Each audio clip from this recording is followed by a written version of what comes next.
Hola. Ya estamos de regreso. Buenos días, queridos amigos. Bienvenidos a Mañaneros, señoras y señores. Portada de todos los diarios Impacto Nacional. Esta pequeñita que estamos viendo en la portada de las últimas noticias es sustraída junto al automóvil. Madre relata las 10 horas que pasó su hija en un auto robado. Fuimos al lugar de los hechos, reporteamos esto que aconteció el día de ayer y encontramos nuevos antecedentes. ¿Cuáles son esos antecedentes? Pongan atención a la siguiente nota.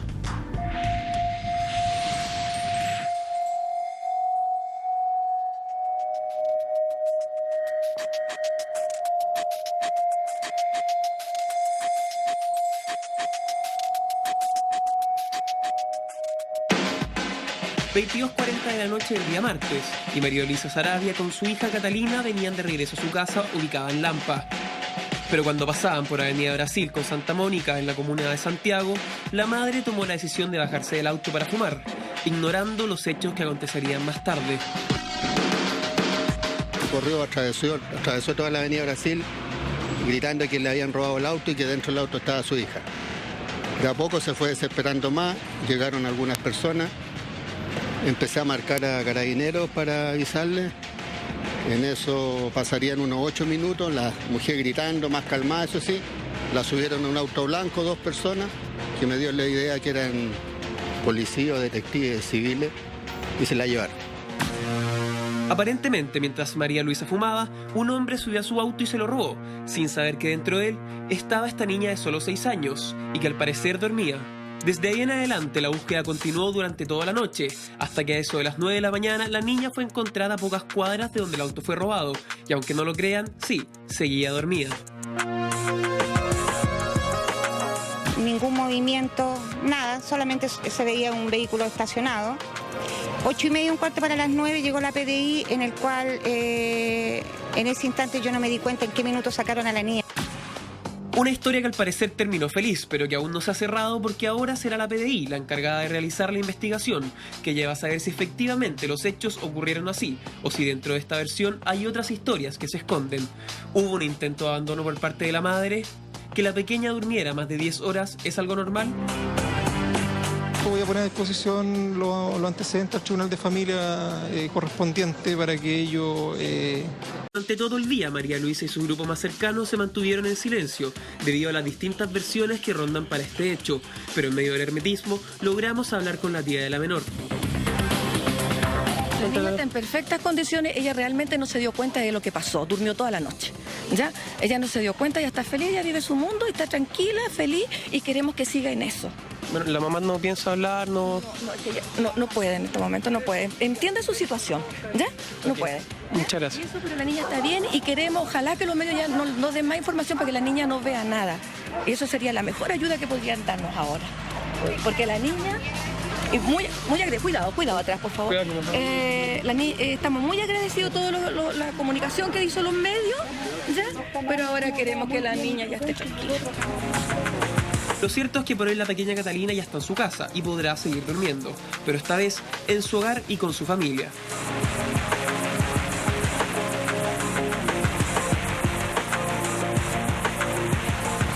Esta historia tuvo un final feliz. La pequeña Catalina aparentemente no sabe qué es lo que pasó puntualmente. Durmió durante las 10 horas. Sabe que algo extraño sucedió, pero no tiene claridad de que estuvo un tiempo bastante extenso en manos de alguien o abandonada en un automóvil en el centro de Santiago. Han pasado más de 24 horas de este caso y las dudas se mantienen. ¿Sabéis qué? Yo aquí no veo luz y no veo luz de la verdad realmente de que lo que sucedió con Catalina todas esas horas que estuvo desaparecida. Sobre todo porque ha ido cambiando la versión, ¿eh? En un primer momento la mamá se había bajado a fumar un cigarro, 7 minutos. Después había ido a buscar a un amigo, ahora también algunos dicen que fue a la casa del pololo. Exacto. Entonces como que se empiezan a confundir las versiones y todavía no, y quedan, para las que somos mamás también nos quedan varias dudas, porque yo entiendo que un niño puede dormir de corrido toda la noche, efectivamente. Pero en esas circunstancias es complicado. Como estar adentro de un auto y no...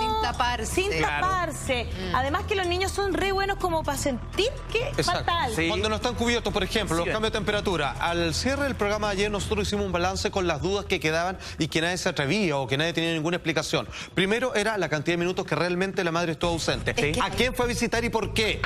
¿Por qué la niña no se despierta pese a las extrañas circunstancias? Y finalmente la manera en que el automóvil es secuestrado y luego ingresa al lugar sin que nadie se haya percatado de ella. Hay mucha duda en relación a eso y es más, hoy día la mamá de esta pequeña Catalina vuelve a insistir que ella se baja tan solo unos minutos y que pierde el auto de vista solo 2 minutos, que está un poquito más allá, se baja a hablar por teléfono, a fumar cigarros, o sea, vuelve a la tesis inicial.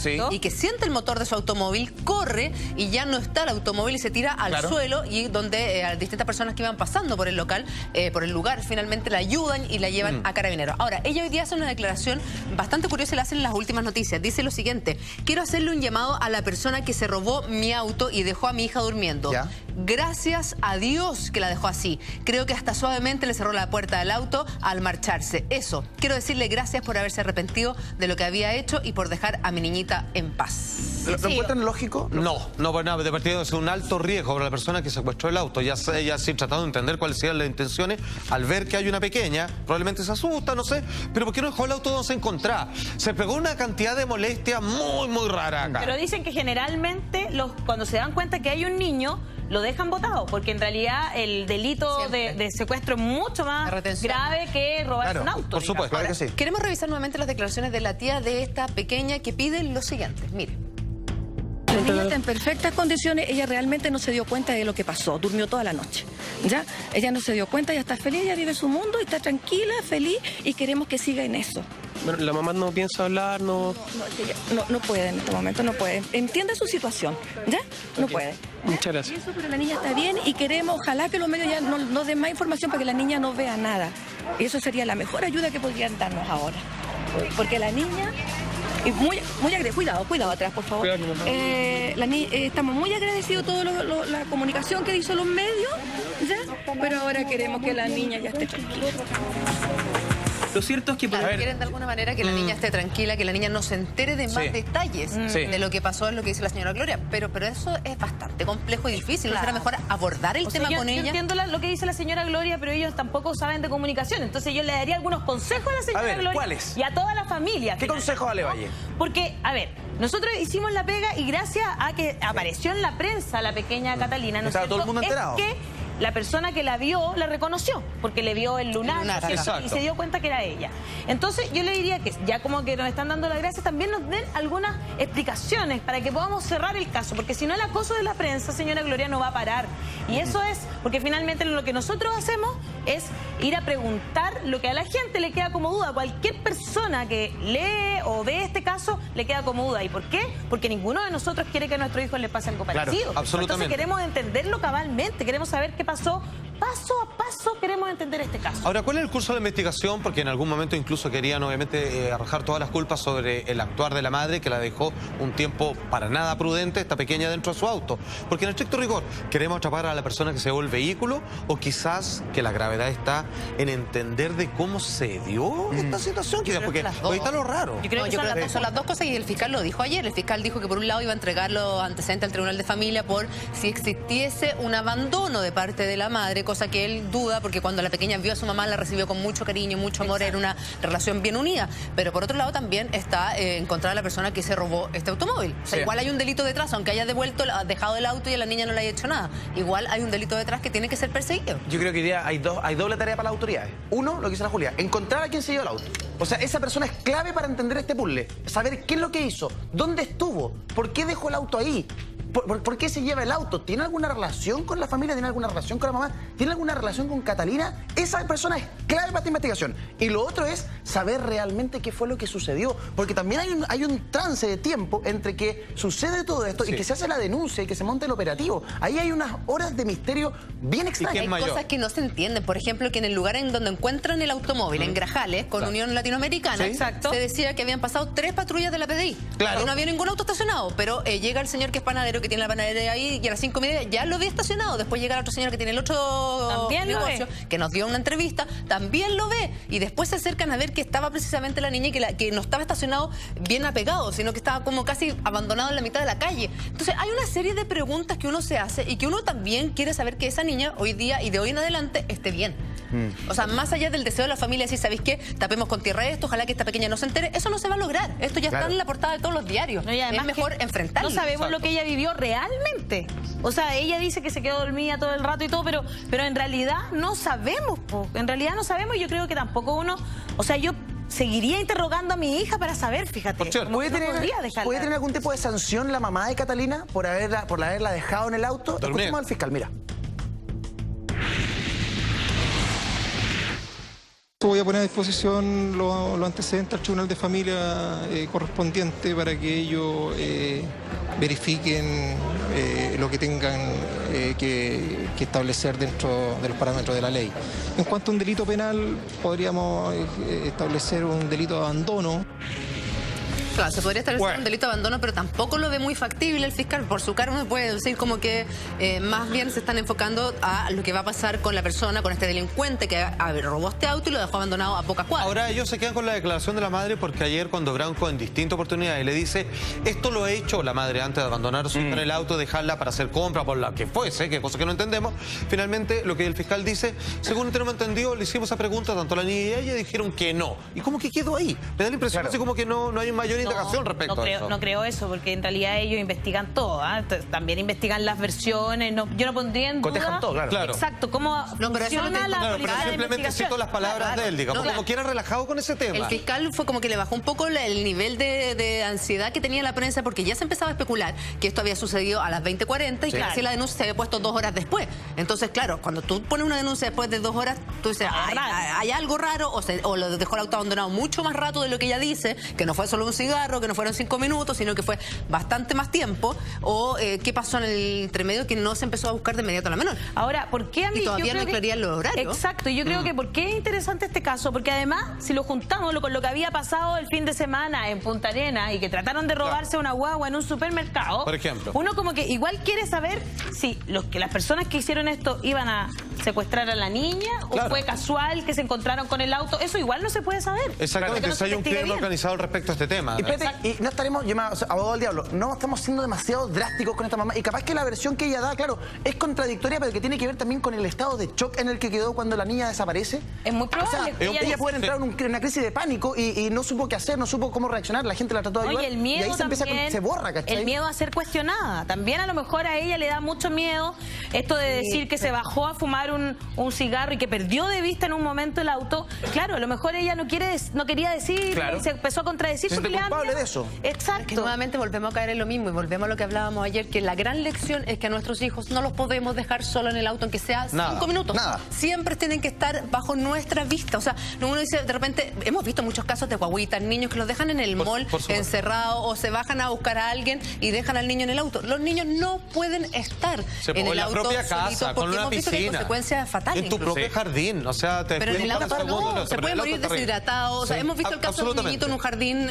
O sea, Absolutamente. hay que tener cuidado y hay que tener ojo. Absolutamente. Vamos a dejar Hay- este tema hasta acá. Es verdad, porque hay un tema que ha causado muchísima polémica y es que varios sacerdotes e incluso feligreses están pidiendo la salida del sacerdote Juan Barros, que recientemente Me alegra que esto fue pase. nombrado como obispo de Osorno. No quieren que lleguen. ¿Por qué lo rechazan tanto? Vamos a la nota y le contamos más detalles.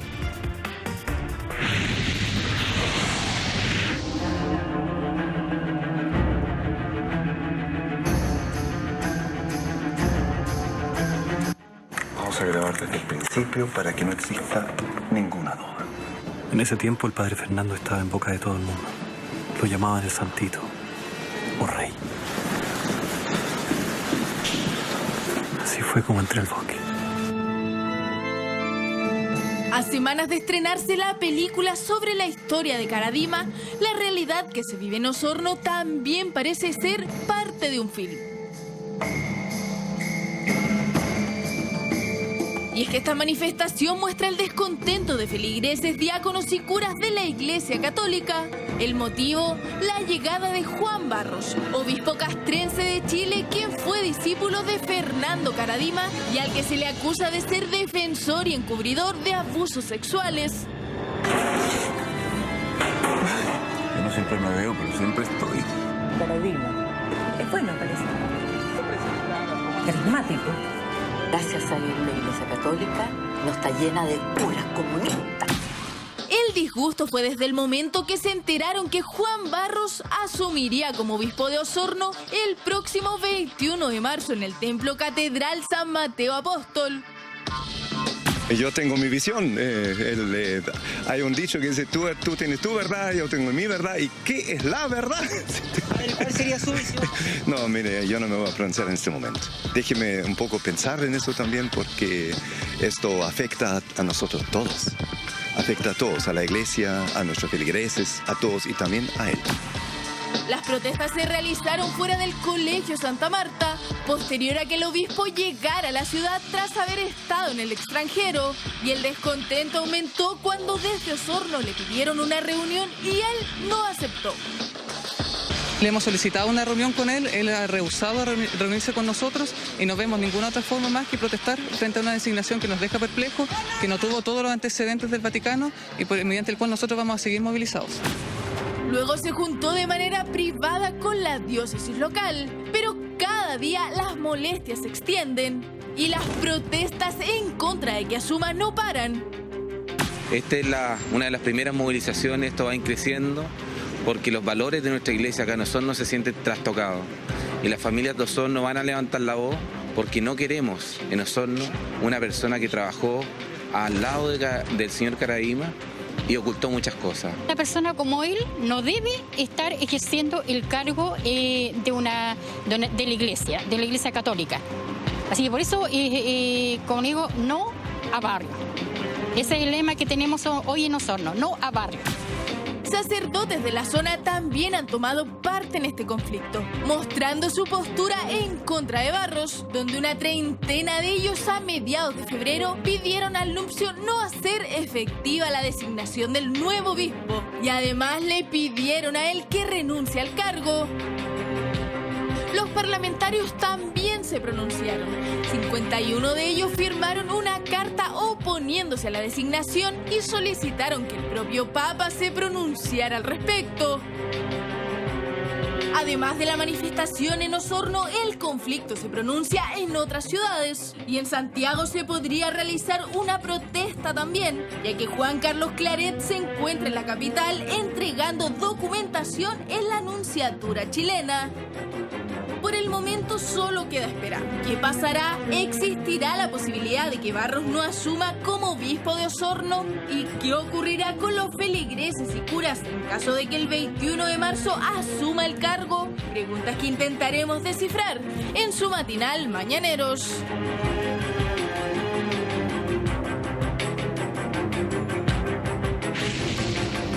En estos momentos en Osorno se libra una verdadera batalla. ¿Por qué? Porque hay un tremendo descontento, porque en Osorno va a asumir este hombre que está estrechamente ligado a Fernando Karadima, quien todos sabemos lo que cometió en la iglesia del Bosque. Descontento en Osorno por la llegada del obispo Juan Barros por sus estrechos vínculos con Fernando Karadima. Era que no. Ahora, ojo, este hombre que asumiría el 21 de marzo ya se reunió secretamente con sacerdotes de Osorno como para tratar de ablandar la situación.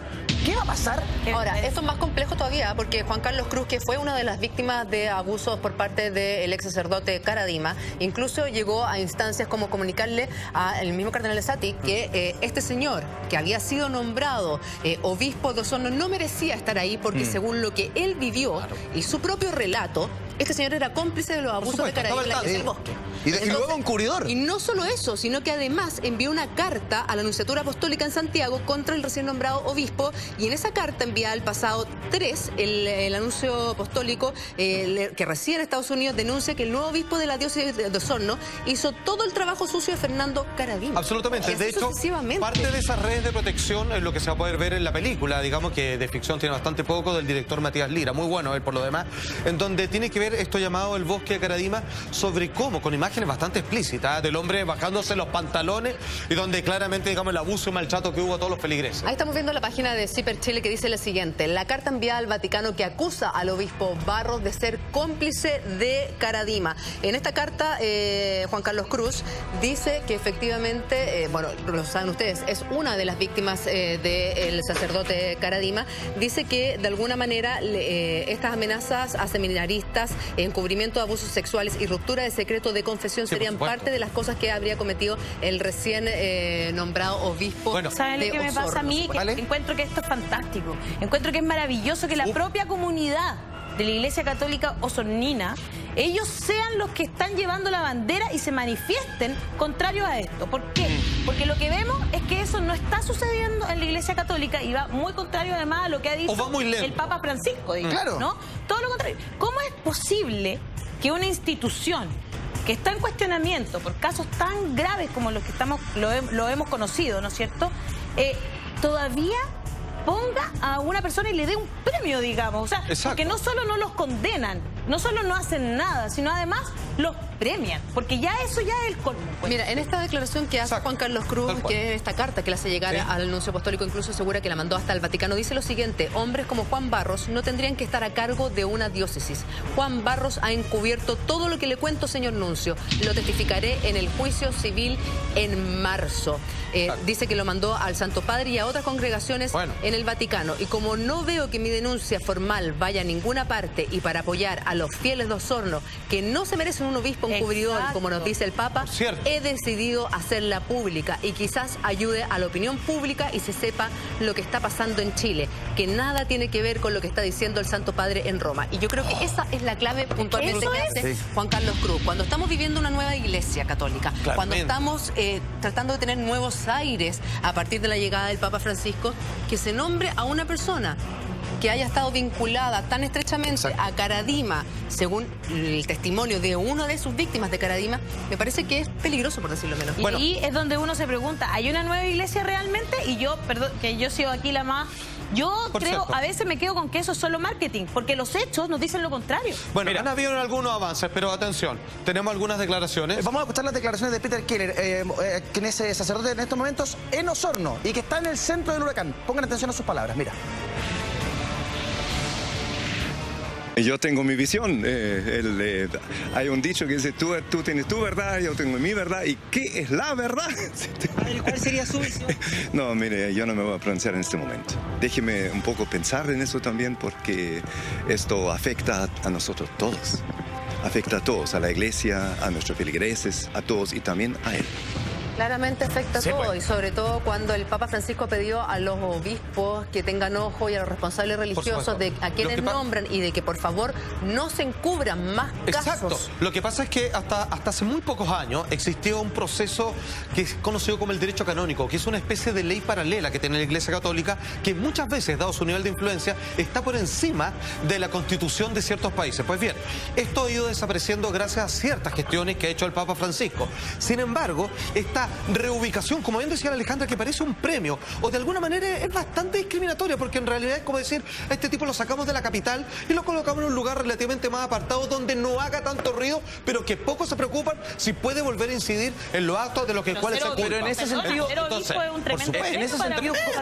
¿cómo se entiende que el Papa, que es el que ha llevado la bandera de lucha contra las personas de la Iglesia que han cometido abusos, finalmente es el que designa a este hombre como...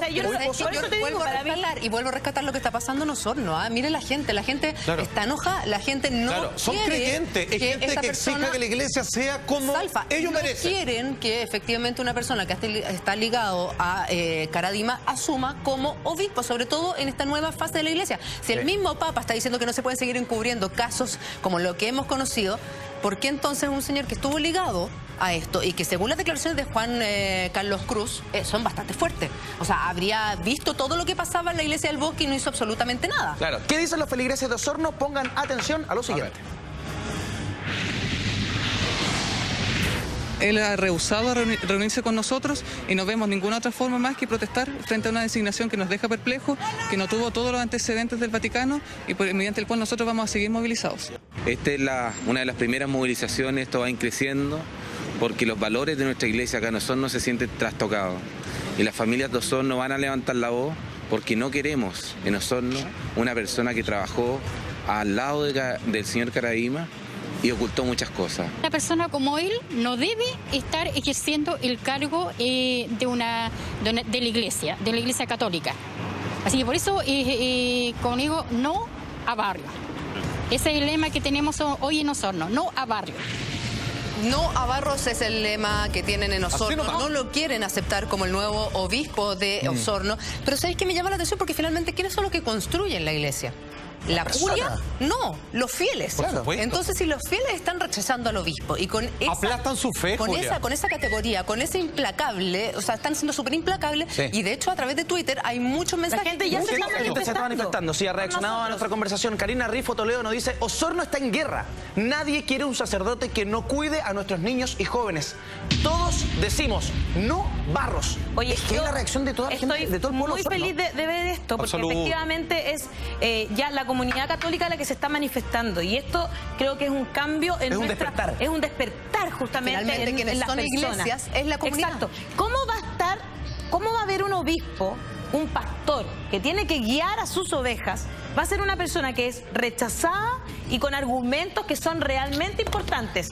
Mucha gente nos está escribiendo acá que el señor Barros, más encima, en esa protesta que nosotros estábamos viendo, se escondió dentro de un colegio. Y ni Absolutamente, siquiera le dio la cara. no dio la cara, a decían. gente. Claro. O sea, ¿cómo es posible que él, que se supone que tiene que guiar a esas personas que están en la calle, ni siquiera les dé la cara? Eso es porque se está muriendo de vergüenza. Por supuesto, pues muy distinto es tener un grado de compasión, tener algún proceso, digamos, de dignificación y de perdón hacia la persona, que esconderlo y finalmente, como dice, sí, prácticamente que darle un aumento y colocarlo, reubicarlo, donde podría estar haciendo las mismas prácticas. Bien peligroso lo que está haciendo la iglesia con esta movida, la verdad. Debería reaccionar ya y acudir, digamos, los pedidos de la gente, los feligreses. Yo creo que tarde o temprano van a tener que reaccionar, y esto me llama la atención porque yo como católica, y en este programa nosotros en el fondo no estamos criticando a la iglesia católica ni mucho menos, sino que estamos poniendo los antecedentes de cómo una comunidad no quiere que ejerza como obispo de aquella comunidad, precisamente de Osorno, una persona que está ligada o que estuvo ligada durante muchos años al sacerdote Caradima, ex sacerdote Caradima,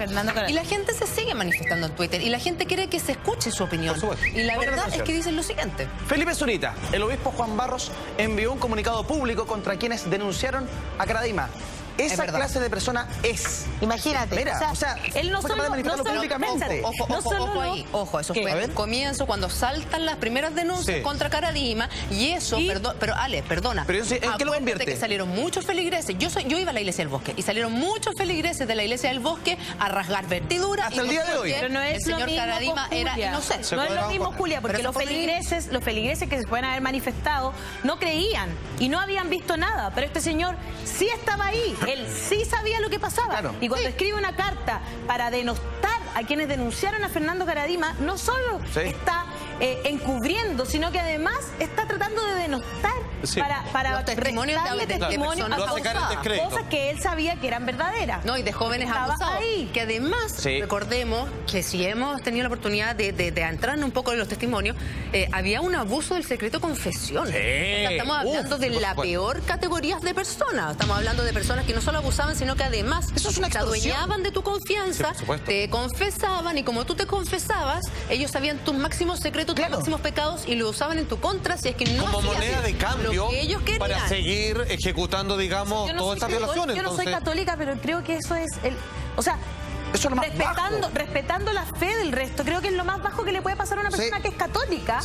Que es la traición máxima, tu secreto de confesión. O sea, ¿qué tipo de sacerdote es ese? ¿Qué tipo de amigo te hace eso? Que tú le cuentas un secreto y que después te vende o te extorsiona. Ahora, en estos casos, oye, yo le creo a Juan Carlos Cruz, y la carta de Juan Carlos Cruz, que está en ciperchile.cl, usted la puede ver en su casa completita, relata cómo Juan Barros de alguna manera lo violentaba, lo amenazaba, lo amedrentaba, fue testigo, y luego finalmente lo iba extorsionando. O sea, esta es la palabra de Juan Carlos Cruz. Está ahí su testimonio, véanlo. Es el testimonio de Juan Carlos Cruz. Tenemos Twitter, señoras y señores. Sonia Bravo dice lo siguiente: no queremos curas encubridores de abusos sexuales en nuestro país. Y yo creo que lo que Sonia dice es un punto súper importante. Sí, y es lo que el mismo Papa Francisco ha dicho.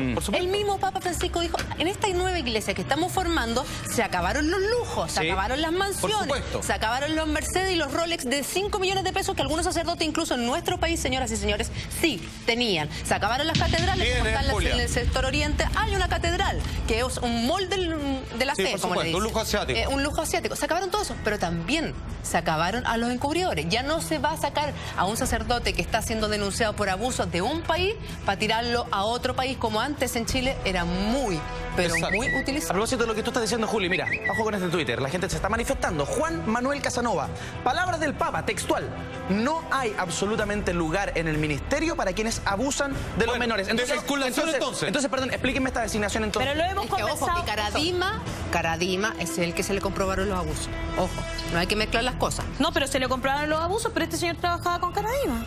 ¿O ustedes me van a decir que él no veía nada? Yo me hago responsable de mis palabras. Yo me sumo, o sea, tiene un punto, obvio. Le creo a las víctimas del señor Caradima y por algo están denunciando a este señor y por algo Sorno entero está saliendo a la calle y se está manifestando. Y ante la duda... ¿Quiénes son la iglesia? ¿Qué son las personas? Y esas personas que son católicas no quieren que se ¿Qué nada hace nada de tema? ¿Por qué Barro no da la cara? ¿Y por qué no explica su situación? Y además, yo quiero decir, además que ante la duda, yo insisto en un punto que es súper importante, ante la duda de que si tú ves los testimonios de Juan Carlos Cruz, ves las investigaciones y tienes que nombrar un obispo de Osorno, ante la duda, en esta nueva iglesia, y a partir de lo que mismo dice el Papa, de que no van a existir más encubridores de abusos sexuales, tú no lo nombras a él. Claro. No lo nombras. Por eso yo quiero decir que nosotros hemos conversado mucho sobre este tema, sobre si lo del Papa Francisco es real o no.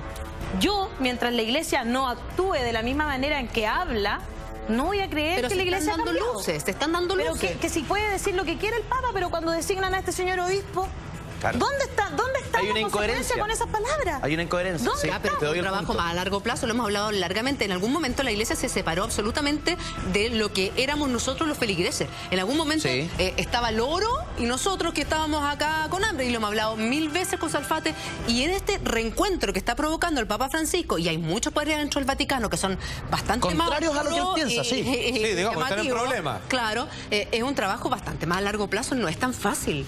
Ahora, no es de un año para otro. Ahora yo creo que cuando la gente ya le manda una misiva al Papa, y de alguna manera con todo el trabajo mediático que estamos realizando acá, yo creo que esto va a llegar a oídos del Sumo Pontífice. Entonces yo creo que de alguna manera va a haber una reacción relativamente inmediata. ¿No está en oído del Sumo Pontífice ahora? No, yo creo que va a llegar. O sea, hay una película. Mira, hay el caso de Caradima en nuestro país. Es que yo creo que para él llega hasta Caradima. Porque además, como dentro de la justicia tradicional, no dentro del derecho canónico, esto había prescrito. Es una cuestión tremenda. Sentimos que hay una injusticia gigante. Aquí quedó una herida. Aquí quedó una herida abierta que no se pudo cerrar. Y Caradima está ahí en la calle Bustamante, ¿no es cierto? Incluso la otra vez tuvieron que sacar la foto oficiando un rito. Entonces, uno se pregunta, ¿de verdad si la iglesia quiere condenar a estas personas? Yo no puedo creer que esto no sea oído del Sumo Pontífice. Espérate, Salfate, mira lo siguiente. Twitter dice lo siguiente: Marquiux: soy católica y me parece bien que la gente se manifieste. Y Barros es un encubridor, según la opinión de nuestra tuitera. Yo también estoy con que los feligreses nos manifestemos. Durante mucho tiempo aceptamos al sacerdote, a la persona que llegara, porque era enviado por el Vaticano, y de ahí no salíamos. Pero ahora, si tú tienes dudas, si tú quieres una fe de tal manera y no aguantas que el párroco, por ejemplo, de tu comunidad se vista de lujos, tú estás en tu opción de poder decir, ¿sabes qué? Esta no es la iglesia que yo quiero. Que parta con el ejemplo. Claro. ¿Sabes qué? Yo creo que hoy día la iglesia tiene una oportunidad gigantesca de sentar un precedente, de que escucha a sus ovejas. Porque las ovejas hoy día no quieren a ese pastor, por supuesto, para que los guíe, ¿cachai? Entonces se está manifestando claramente. Si el Vaticano hoy día dice, ¿sabes qué? Ese rebaño no quiere ser guiado por ese pastor, escuchémoslo, no va a ir. Si hacen eso, se anotan un poroto grande. Absolutamente. Pero además, si no lo hacen, ¿qué pasa? Además que este hombre, como funciona la Iglesia Católica, los curas, y sobre todo cuando están en acto de confesión, son un representante fidedigno. O sea, es un dogma respecto a la comunicación directa con el Dios. Finalmente, entonces, ¿qué es lo que sucede acá? Que este hombre no puede ni siquiera prestar vestidura al respecto. No puede hacer oficio religioso ni nada. O sea, a ver, aquí yo creo, y voy a defender un poco al Papa, que yo creo que él emitió algún tipo de orden, o instrucción al menos, por lo menos son sus dichos públicos. Y la iglesia acá hizo oídos sordos. Lo que están haciendo es un acto de desobediencia. Y que ahora la gente, absolutamente. Y yo creo que si la gente se está manifestando aquí, no se pueden hacer los locos. Y esto, que haya un proceso de desvinculación ahora, ya. Yo no sé, porque está bien difícil. La última información que se maneja, que está para las 11 horas del sábado 21 de marzo, o sea, para la próxima semana, está fijada la toma de posesión canónica del Monseñor Juan Barros Madrid como obispo de Osorno, nombramiento del Papa Francisco, que ha sido cuestionado por su vinculación con el sacerdote Caradima. O sea, ya hay fecha y hay hora. ¿Y quién lo nombra? directamente? El Papa Francisco. Entonces ahí es donde yo... Pero el me Papa pregunto lo si sus nombra a palabras- partir de los consejos. Sí, de los claro. otros cardenales, o sea, pero también, o sea, sí, es una persona que está informada. Recordemos que él es argentino, sabe lo que ha pasado en Chile. Exacto, o conoce sea, el tampoco caso. nos podemos decir, nosotros no estamos en Tumbuctú, que no se conoce. Sí, la oye, historia. de hecho, fíjate, aquí exagerado, caricaturesco no, yo creo que tiene un punto, Marcelus Máximo. Dice, así como vamos, ¿ya? Podríamos llegar de nuevo a los tiempos donde la iglesia y el Papa mismo se parecían a los Borgia. ¿Se acuerdan? Que probablemente el peor Papa de toda la época, que se acostaban hasta con su sobrina. No. 10:34, Mandaban a matar a los que les caían se mal. sigue manifestando, nos sigue planteando sus puntos de vista a través de Twitter. Miren, Alejandra, creo que tanto Caradima y sus cómplices deben ser expulsados definitivamente de la iglesia. Claro, la gente tiene esa sensación de que no se hizo justicia, de que la cosa es se que tapó así como a la sería rápida. lo lógico. Sería Claro. lo lógico que no solo Caradima, sino las personas que vieron algo y que no hicieron nada por denunciarlo, también se deberían haber mantenido alejado de la Iglesia Católica. ¿O no, Branco Carlesi? Buenos días, ¿cómo estás? Buenos días, chicos, ¿cómo están? Estamos justamente aquí en Vicuña Maquena, Macul, en la parte de las 12 comunas, escuchando lo que están hablando. Fíjate que una cosa importante que dijo Juan Carlos Cruz. Dijo, tengo mucha mierda que tirar. Porque él dice que fue testigo cuando Caradima lo tocaba, abusaba de él. Barros se miraba, justamente como lo hacía, también se besaba con Caradima. Entonces, a mí me parece difícil que una persona, que un periodista que ha dicho constantemente, ha defendido la iglesia, dice, no todos los sacerdotes son así, excepto estas dos personas que no pueden entender cómo puede ser confirmado por Errázuriz, por el Papa. Es decir, también hay que darle un poco de beneficio a sus declaraciones cuando ha sido una persona que no ataca a la iglesia, sino que ataca a dos personas que además, según él, violaron su secreto de confesión. Sí, claro. Que recuerden Exacto. que Caradima y Barros escribieron al Papa diciendo que echaran a Juan Carlos Cruz porque era homosexual. Sí, claro. Ahora, es bastante complejo toda esta situación y sobre todo, ¿por qué no se ha escuchado las declaraciones y las cartas que ha escrito Juan Carlos Cruz? Por eso tenemos un contacto telefónico con él, precisamente. Juan Carlos, buenos días. Gracias por aceptar nuestro llamado. Juan Carlos. ¿Aló? Juan Carlos. Vamos a retomar el contacto telefónico con Juan Carlos Cruz porque hay mucha Que tiene tanta mierda que votar, dice. Básicamente, Branco, la Ahora. impotencia que debe sentir él ver que está advirtiendo y está contando su verdad, porque Claro. es su verdad, en lo que él vivió y que no ha sido tomado en cuenta. Claro. Ha sido bastante transversal. Recuerden que nosotros no solamente eran feligreses, sino que también representantes de la CUT.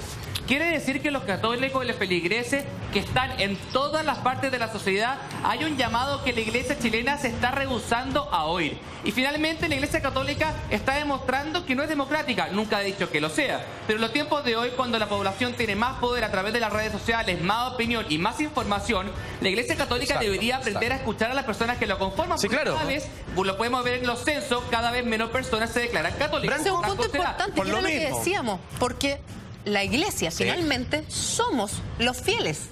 No Sí, la- claro. Eso eso- es lo que iba a decirle a Branco. No hablemos de la iglesia católica, hablemos de la curia de la iglesia. Claro. Que ellos son quienes no están escuchando a sus propios O una feligreses. parte. Branco. Sí son la iglesia. Branco, uno esperaría que Cardenal Esati se manifestara ante esta situación. ¿Qué pasa con eso?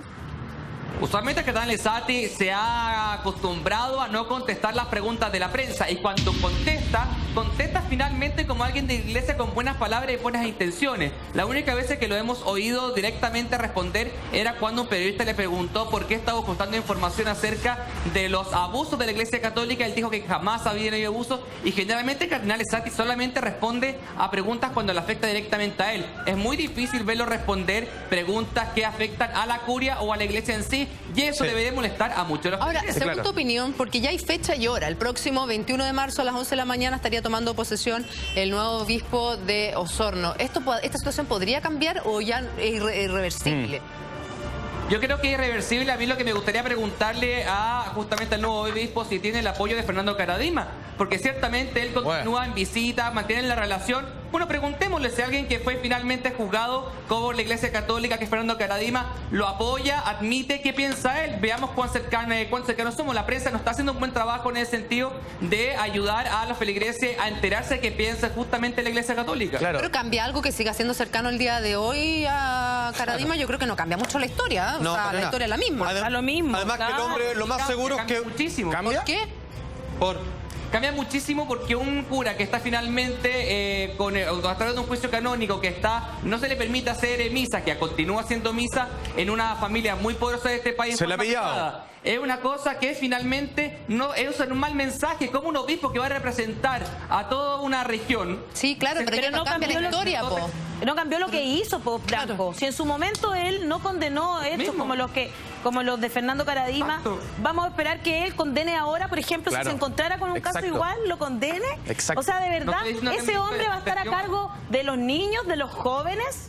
Es muy... Franco, vamos a seguir conversando, pero quiero mostrarte el siguiente Twitter. Mira, escucha.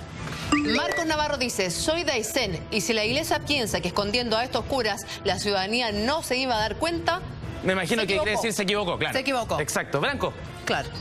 Sí. Es como lo que el fondo dice en una entrevista. Es como lo que se Juan Barro te pidió que mantuviera silencio. No, porque se daba por entendido que yo nunca iba a decir nada. Cuando yo veía todo esto, tenía apenas 16 años.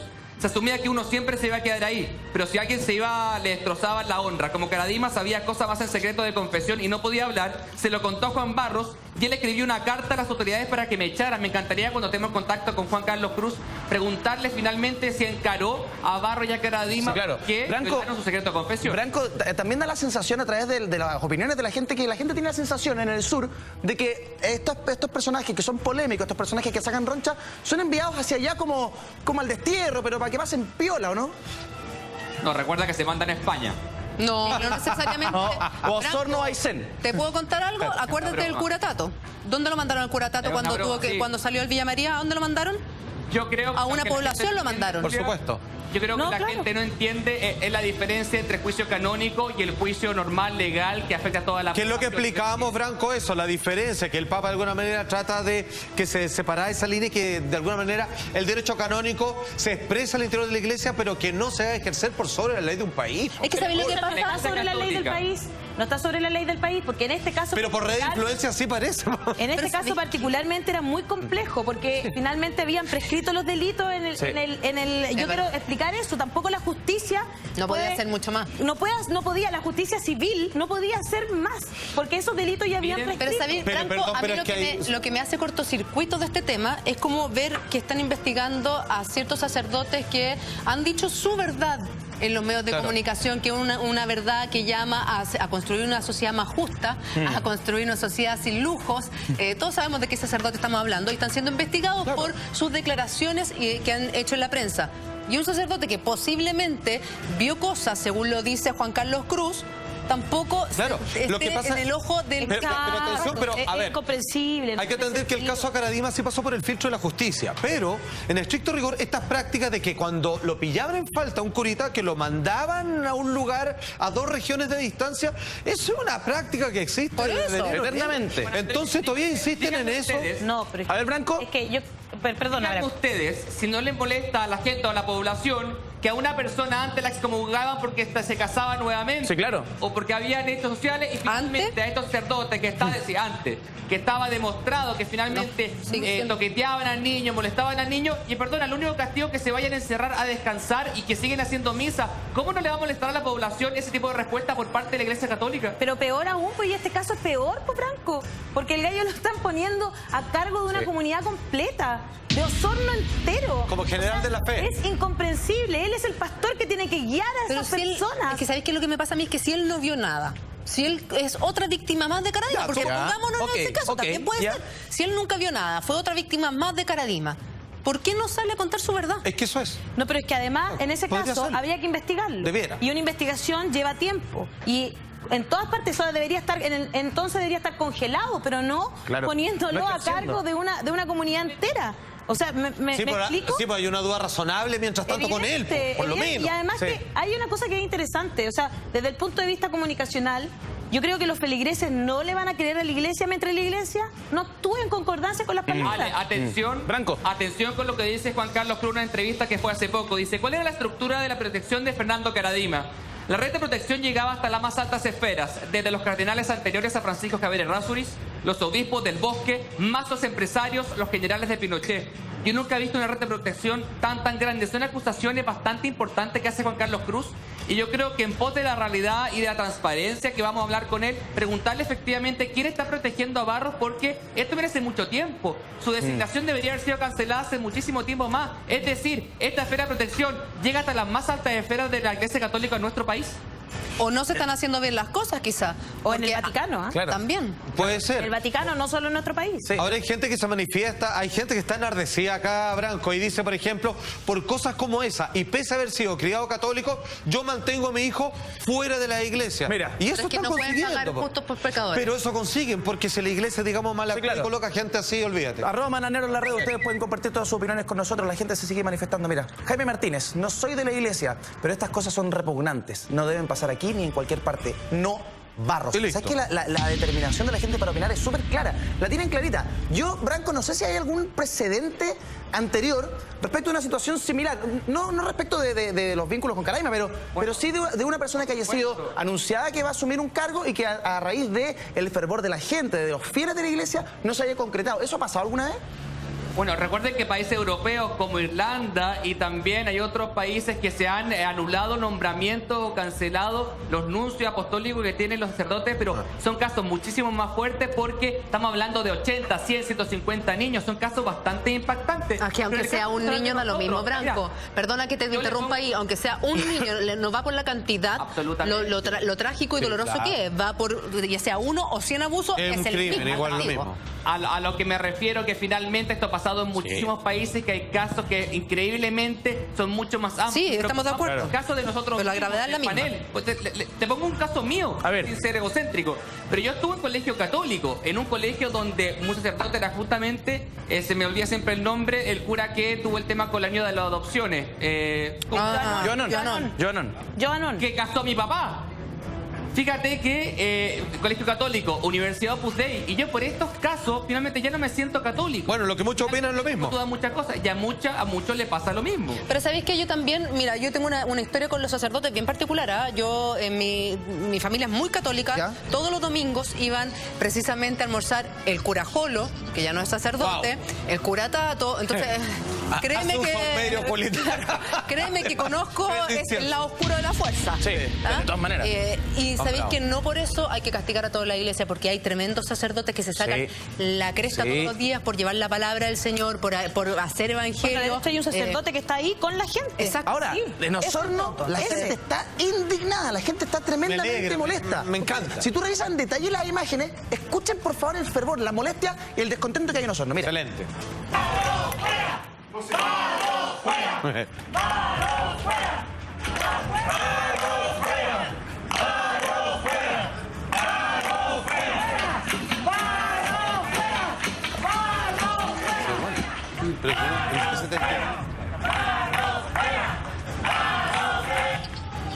Bueno, ahí vemos cómo protestan y se manifiesta la gente de Osorno a partir de este nombramiento de Juan Barros como nuevo obispo de la ciudad. Hasta lo que nosotros sabemos, el próximo 21 de marzo a las 11 de la mañana, él sería ungido como el nuevo obispo, efectivamente. Y hasta el momento llama la atención porque no hay una respuesta a las denuncias de Juan Carlos Cruz, porque Juan Carlos Cruz ya hizo lo que tenía que hacer con Caradima. Hoy día podría haber dicho, ¿sabéis qué? Claro. Se acaba el tema. Listo. ¿Por qué él decide contar su verdad y ir tras este nombramiento de Juan Barros? ¿Es porque quiere proteger a otros quizás? Juan Carlos, buenos días, ¿cómo estás? Juan Carlos. ¿Aló? Hola. ¿Nos escuchas? ¿Aló? Hola, ¿cómo están? Hola, Juan Carlos. Por llamar. Carlos, muchas gracias por recibir nuestro llamado. Te preguntaba porque era muy fácil para ti poder guardar silencio, ya había pasado el caso Caradima. ¿Por qué decides escribir esta carta anuncio, hablar con el cardenal Esati, denunciar esta situación? ¿Saben qué pasa? Que desgraciadamente el caso no se acaba nunca, porque la iglesia no aprende. Oí algo ahí, creo que decías tú, Juan, que hay sacerdotes maravillosos, muchos, por supuesto, siempre lo digo en todas las entrevistas, hay curas increíbles. Desgraciadamente la jerarquía hace oídos sordos y son unos medievales y quieren barrer todo esto bajo la alfombra y por fin la gente se está levantando. Entonces, yo me siento con la responsabilidad de poder de contar la verdad de lo que yo sé y poder ayudar a que otros que son buenos tomen esos lugares en vez de la escoria de la conferencia episcopal, como es Juan Barros, que veía cómo nos abusaban a cada uno de nosotros y lo encubría. ¿Has tenido alguna respuesta de la carta que escribiste al nuncio hasta la fecha? Porque sabemos que el próximo 21 él sería ungido. Sí, el nuncio es un hombre extremadamente prepotente y soberbio. Le he escrito varias veces, le hemos escrito muchas veces, igual que el cardenal Estati, que el cardenal Errázuriz. ¿Y qué respuesta te han dado? Él me llamó por teléfono la secretaria y me dijo, respecto de su carta, habrá más comunicación y el nuncio no se va a referir al padre Barros.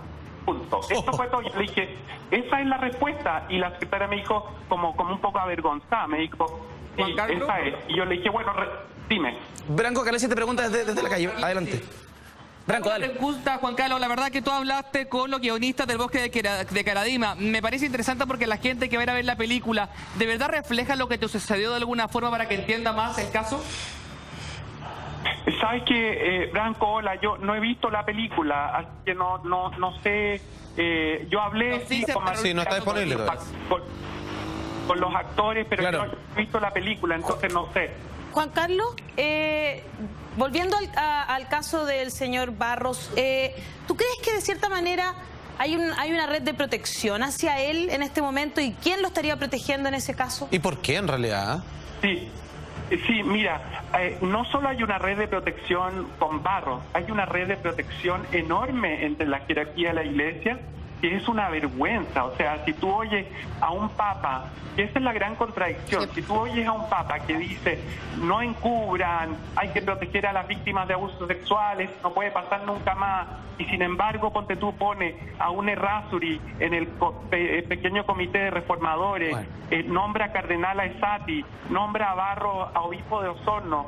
Perdóname, este caso se sabía, el caso Caradima, y todos los involucrados están en la cosa canónica, en la cosa penal, y ahora empieza el juicio civil. O sea, todos saben quiénes son los actores y lo que...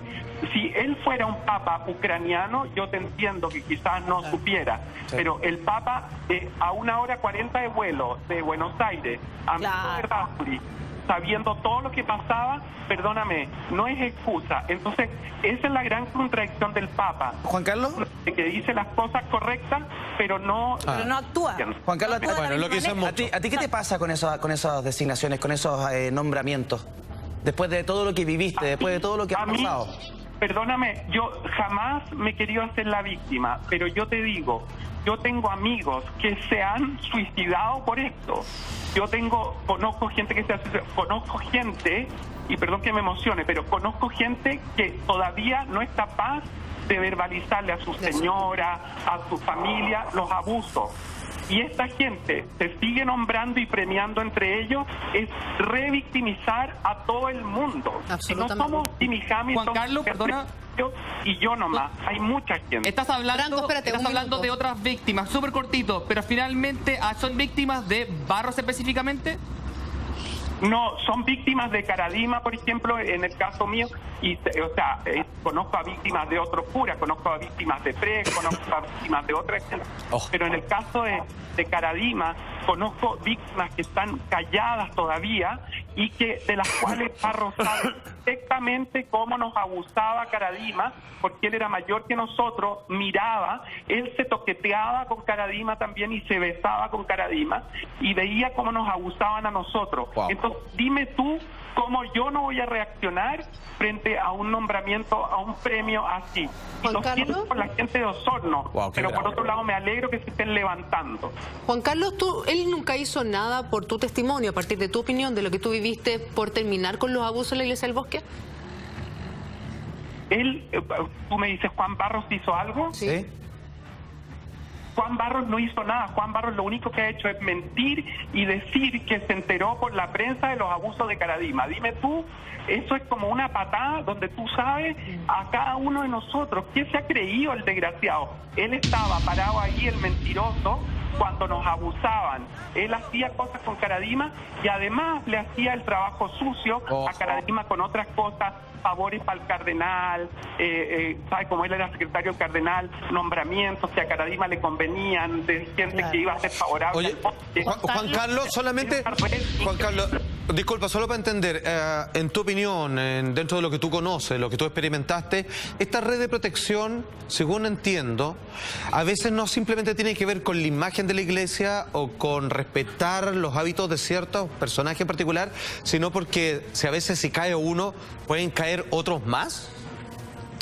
Absolutamente, absolutamente. O sea, acabo de hablar con un cura amigo mío que me contó, porque esta es la otra cosa, los curas me llaman para que yo hable por ellos, porque tienen miedo a las represalias. Yo no puedo tomar la bandera de los curas también, ¿se fija? O sea, yo los respeto y quiero mucho a muchos curas, y hay muchos curas buenos, como decían ustedes. Claro, Juan Carlos. Pero yo no puedo tomar tu bandera, ellos tienen que mojarse un poquito también. Juan Carlos, ¿qué mensaje le entregarías tú hoy a la gente de Osorno?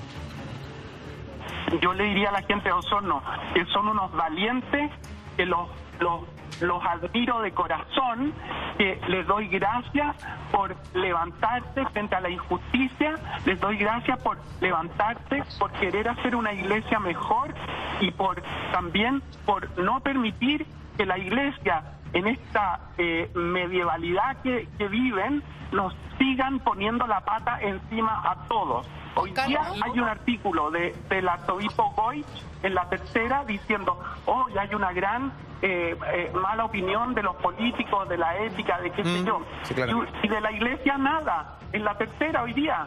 O sea, es una falta de autocrítica increíble. Dime, perdona. No, te quería agradecer por haber tomado contacto con nosotros, por haber recibido nuestro llamado y por supuesto contar tu historia, tu verdad, que la has querido hacer pública ante esta situación y hasta este nombramiento en Osorno. Muchísimas gracias, Juan Carlos. Un abrazo. Ya, un abrazo grande a todos y muchas gracias. Gracias a ti. Gracias a ti. Oye, y me van a disculpar, pero digamos por la valentía de este hombre, digamos, o sea, es un hombre valiente. Hay personas que no pueden ni verbalizar. Que es por eso la primera pregunta que le hice a él. Él podría, ya está el caso Caradima, él podría haberse desligado un poco de esta situación, de este caso, pero él de alguna manera quiere poner y exponerse nuevamente, claro, y mandar esta carta anuncio y decir lo que él vivió. Y él es brutal lo que él hace. Se revictimiza. ¿Se dan cuenta? Cada vez que nos cuenta nosotros esto, se emociona. Y cuando escuchamos sus palabras, pasa por lo mismo. Llora porque él sabe lo que ha pasado, porque él conoce gente que se ha suicidado. Entonces la verdad es que la memoria emotiva es súper fuerte lo que él tiene que vivir y se expone. ¿Por qué? Porque en este momento hay otras personas que están expuestas a lo mismo. Claro. Lamentablemente hay que decirlo. Si hay algo que rescatar de toda esta situación es que la gente se manifiesta, que la gente no tiene miedo, que exige y que demanda que esto no suceda. Branco Carlesi. En ese sentido, los feligreses están tomando el control, Branco. Sí, pero fíjate que la historia de Juan Carlos Cruz es bastante potente, porque ¿qué gana él? Él es un periodista que trabaja en una agencia de comunicación en Estados Unidos. Muchas veces ha defendido a la iglesia. Entonces, cuando uno escucha su declaración, es muy difícil no emocionarse, porque la verdad él vivió un calvario cuando ve que no solamente son los sacerdotes que abusaron de él, sino que también hay una red de protección. Cuando el cardenal Esati le dice a él que es un mentiroso. Pero por supuesto, póngase en el lugar de él, debe ser bastante terrible que él dice lo que le pasó, siendo sincero, rompiendo las barreras y que nadie le crea. Es muy terrible. Es como una traición, porque cuando un cura te hace esto, digamos, y que podría solo quedar ahí en la figura, en la persona, digamos, que se desvinculó del credo religioso, y luego la iglesia protege a esa persona, entonces uno como creyente se siente completamente traicionado. Lo lindo es lo que está pasando ahora, porque él se siente apoyado por la iglesia. Exacto. Y la iglesia son esas personas, esos son niños que estamos viendo en la calle, manifestándose, diciendo que nos van a aceptar a Barros. Esa es la iglesia, y esa es la iglesia a la que él también le tiene que... De ahí la palabra religión, religar, volver a ser puntos de unión y juntar personas para que seamos todo uno. Y así él se siente más valiente también. Y hay otras personas que seguramente también van a agarrar valentía para decir lo que sienten y lo que piensan y lo que vivieron. Sí, y confesarlo también, ¿no? Sí, finalmente, ¿habrá alguna reacción? ¿Habrá algún cambio? O sea, finalmente se vuelve al origen, a lo que tiene que ser la iglesia católica. A lo que en algún momento se perdió el norte. A una iglesia que no vive de los lujos, que hace el bien. A una iglesia que contiene a sus peregrinos, los apaña, los quiere, los apoya, no abusa de ellos. O sea, a la iglesia de verdad que todos los católicos queremos. Yo quiero creer que esto es un paso en falso y que se va a retirar antes del 21 de marzo. Vamos a estar súper atentos a ver qué sucede finalmente con este caso, con esta situación del descontento gigante que hay en Osorno. Señoras y señores, ¡ay, no! ¡Reapareció! ¿Quién? Sebastián Dávalos. La Juli, corremos al estudio. Volvió a aparecer. Oye, en esa onda, Y ¿sí? chorito, No quiso chorito. hablar, no quiso responder e incluso se habla de algunos insultos a la periodista. ¿En que serio? nosotros- Te pasaste. En los breves minutos regresamos con eso y además ustedes nos pueden enviar sus denuncias a nuestro WhatsApp ciudadano. Ahí está, más 569 Vamos, 227 8413. Pero todo después, Juli, de la siguiente pausa comercial. Córrete, contigo no hablo. Córrete, Una pausa y ya volvemos. Ya estamos de regreso en Mañanero y Matinal Ciudadano. Dale, vaya con una manito, aplaude. Mira, muy bien. Buscando Nemo. Vamos a pasar a otro tema bastante polémico porque ayer reapareció Carlos Tejo en Mentiras Verdaderas. Yo hice una serie de confesiones acerca de su enfermedad, de la depresión, en fin, pero también respecto a este mensaje que escribió en Facebook y también en Twitter, en donde dice que por favor lo ayuden, que busca vientre de alquiler porque quiere ser padre. Lo cierto es que no es el primer famoso que habla del vientre de alquiler. Hace algún tiempo el mismo José Miguel Viñuela aseguró que si no encontraba a la mujer de su vida, sería padre a través de un vientre de alquiler. ¿Se puede arrendar un vientre en nuestro país? ¿Es legal, no es legal? Vamos a la nota y lo comentamos.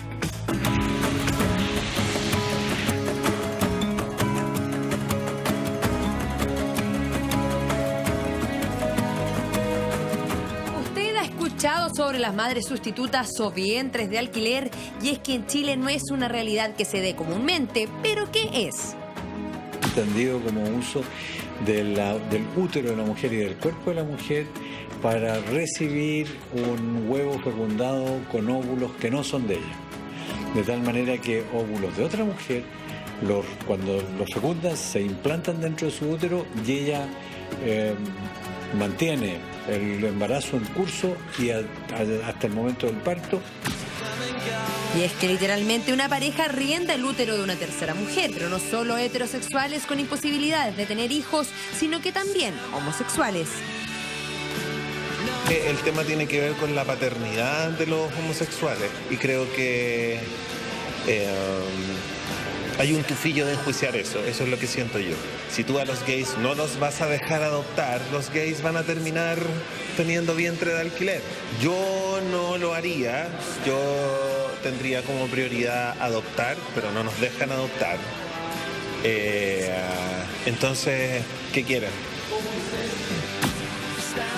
Este es el caso del periodista Carlos Tejo, quien a pesar de encontrarse en una profunda depresión, publicó en su Facebook las intenciones de buscar un vientre de alquiler. Por favor, ayúdame. Repito, busco vientre de alquiler. ¿Serías madre sustituta? Así es, tal como escuchó, Carlos Tejo andaría en una franca búsqueda de una madre sustituta que le ayude a tener un hijo. Pero hay un problema en esto porque en nuestro país arrendar un vientre no está normado legalmente, pero tampoco sancionado, quedando un vacío legal. Si bien no está prohibido, y en Chile existe para nosotros el principio de la autonomía de la voluntad, desde el punto de vista contractual, de poder desarrollar todo aquello que no esté prohibido. Y al no estar prohibido, por supuesto, entonces que podríamos desarrollar una actividad como esa, pero los riesgos de no estar regulado en nuestra legislación en una temática como esta, que habla de vientre, que habla de matriz, son mucho más perjudiciales. Los derechos y las obligaciones que nacen no están reguladas. Y al no estar regulada es un contrato, es un diseño, una situación que no debiera de darse en nuestro país. Y es que no existe un contrato legal que dé derechos y obligaciones a ambas partes. Se podría generar un contrato, pero ese contrato no está regulado en nuestro país, no existe, no tiene validez jurídica. Es decir, de alguna manera tenemos que siempre recordar que un contrato lleva atrás de ello derechos y obligaciones. Lo que es derecho para uno, obligaciones para otro y viceversa. Pero a pesar de que en Chile no es una realidad, existen países como Estados Unidos, Ucrania, Federación Rusia, España y el Reino Unido, donde hay una regulación del tema en todos los ámbitos. De Estados Unidos, muchos ejemplos se conocen sobre todo del estado de Florida, en Estados Unidos, donde inclusive anecdóticamente la figura de esta situación no es vientre por alquiler, sino que es madre gestora. Inclusive existen agencias que están dedicadas a esto, así como la agencia de adopción, y también existen estudios jurídicos que están dedicados a ello, mediante un contrato. Existe el contrato, ahí existe el contrato, un contrato de arrendamiento de vientre. Y es que hay famosos internacionales que sí han utilizado este método. Estamos hablando de Ricky Martin, Michael Jackson, Cristiano Ronaldo, entre tantos otros. Sin duda, realidad que se encuentra muy distante a la sociedad chilena y que quizás algún día llegue hasta nuestro Parlamento, dándole una opción más de fertilización a parejas que no puedan tener hijos, sean hetero u homosexuales. nos dejaba clarito, en Chile no se puede nomás. No corre. No es legal, no existe y por ende un contrato no tiene ni una validez. No es que no sea legal, es que no está normado. Y el está normado es que, por ejemplo, si yo tengo la guagua... Sí. Y tú me contrataste a mí. Sí, yo tengo una pareja homosexual y te contrato a ti para tener la guagua. La guagua es tuya. Yo la parí, po. Tú la pariste y punto. Y aunque genéticamente sea el hijo de ustedes. Claro, pero ¿cómo le vas a prohibir a la gente que no puede ser papá a que tengan la posibilidad de hacerlo? ¿Cachai? Claro, si el problema es que si la Julia se arrepiente, se lleva la guagua. Sí, entonces claro. no hay ningún contrato que con todos los acuerdos de palabra que tú hayas llegado, tú puedes en algún momento ejercer como padre. Entonces estos llamados por Facebook, estos llamadas por las redes sociales no tienen ningún sentido. A ver, esto que hizo Carlos Tejo es bien interesante analizar desde varias aristas, porque igual es bien loco también que alguien ponga por Twitter, así como, hola, necesito un vientre de alquiler, ¿alguien quiere? Es raro, más que lúdico. curioso. Bueno, no fue así exactamente lo que puso Carlos, en algún momento lo vamos a ver a través de su Facebook. Es una petición bastante más larga, que tiene muchos comentarios. Yo no lo encuentro tan raro porque hemos tratado varias veces en este programa a distintas chiquillas que tienen que pagarse una operación o una carrera y ofrecen su vientre de alquiler a través de Facebook o a través de Twitter. Por eso, pero por eso te digo, es curioso porque en el fondo tú tienes que llegar a un acuerdo que es extrajudicial, porque judicialmente, como ya lo hemos estado conversando, no existe. Y ahí estamos viendo el dice, por favor, ayúdame. Repito, busco vientre de alquiler. ¿Sería madre sustituta? Y ahí pone, varias, porque son sus distintos Facebook y su Twitter, para contactarlo. Y dentro de esos comentarios, ahí vemos, hay muchos comentarios en su Facebook. Algunos le dicen que sí, son amigas de él, que le dicen que efectivamente ellas estarían dispuestas a ser madre sustituta. Claro. Ahora, ¿cuál es el tema? Donde está regulado la madre que presta su vientre, solo presta su vientre. Ella no pone ni el óvulo, ¿no es cierto? El óvulo se supone que es de... O puede ser de ella o no ser de ella. Claro. Depende si es una pareja homosexual o una pareja heterosexual, es una posibilidad. ¿no es cierto? Es una posibilidad. El mercado te ofrece óvulo y espermio. Exacto. Tú puedes comprar óvulo, espermio, lo puedes comprar, en fin. Entonces, en los países donde esto se regula. Y esa mujer solo presta su vientre. Ya. Ella... después desaparece, no existe. Y no puede legalmente pedir, oye, ¿sabes qué? La verdad es que me arrepiento. Absolutamente. En Chile sí. Darle la tuición. Pero hemos visto casos, por ejemplo, lo que pasó en Tailandia. ¿Se acuerdan que esta era la mujer que tuvo mellizo? Uno de las guaguitas venía con síndrome de Down y finalmente los padres australianos dejaron abandonado la guagua con síndrome de Down y se llevaron a la otra. Claro. Exacto. Entonces, claro, la madre sustituta o la que arrienda su vientre también se somete a distintas cosas. En Estados Unidos está normalísimo. Incluso hay un docu-reality que es el de Juliana, esta conductora y periodista de E! Entertainment, que ella tuvo un cáncer feroz y no puede ser madre porque tendría que meterles mucha hormona y se arriesga muchas cosas. Entonces finalmente lo que ella hace es tener una madre sustituta. Su primer hijo contrató un vientre de alquiler con su marido, tuvieron a su guagua y es todo tan como impersonal, llega a ser un poco que cuando ella quiere volver a ser madre con su marido, llaman a la misma niña a la agencia, porque hay una agencia que te la mueve para preguntarle si durante esos meses va a estar desocupada. Por contrato esa mujer no puede fumar, tomar, salir hasta esta hora, Claro. Y es como súper fría la situación, porque es como ya, yo te elijo a ti y tú vas a hacer como y con el contrato, pero finalmente es tu hijo, es como raro, pero por otro lado es la única manera que ella tiene de ser mamá. Ahora, en nuestro país tú podrías, claro, llegar a un acuerdo como de amigos. Pero es muy difícil, al final yo tendría que cederte la tuición, pero yo voy a seguir siendo la madre. Eso es raro, porque aquí en Chile, el que tiene el hijo, o sea, la que tiene el hijo es la madre. En el mundo está lleno de ejemplos, Michael Jackson, Ricky Martin, los famosos, los artistas por lo general lo hacen. ¿Branco Calés en Chile podría llegar a cambiar la legislación y permitir algo así? Debería, porque la ley lo que tiene que hacer es normalizar actos que están ocurriendo en el país. Ahora, no sé si han hecho la diferencia en el panel, porque en verdad la madre subrogante es cuando se agarra el óvulo de una mujer, los espermios del hombre y finalmente en el útero, el horno, hornea el niño en el cuerpo de otra mujer. En Estados Unidos hay muchos cargos. Primero, el cargo de la agencia, que son $30.000. Luego, el traspaso del gameto a la otra mujer son $2.000. También está la alimentación de la mujer y también está el cambio de ropa, que vale más de $600.000 mensuales.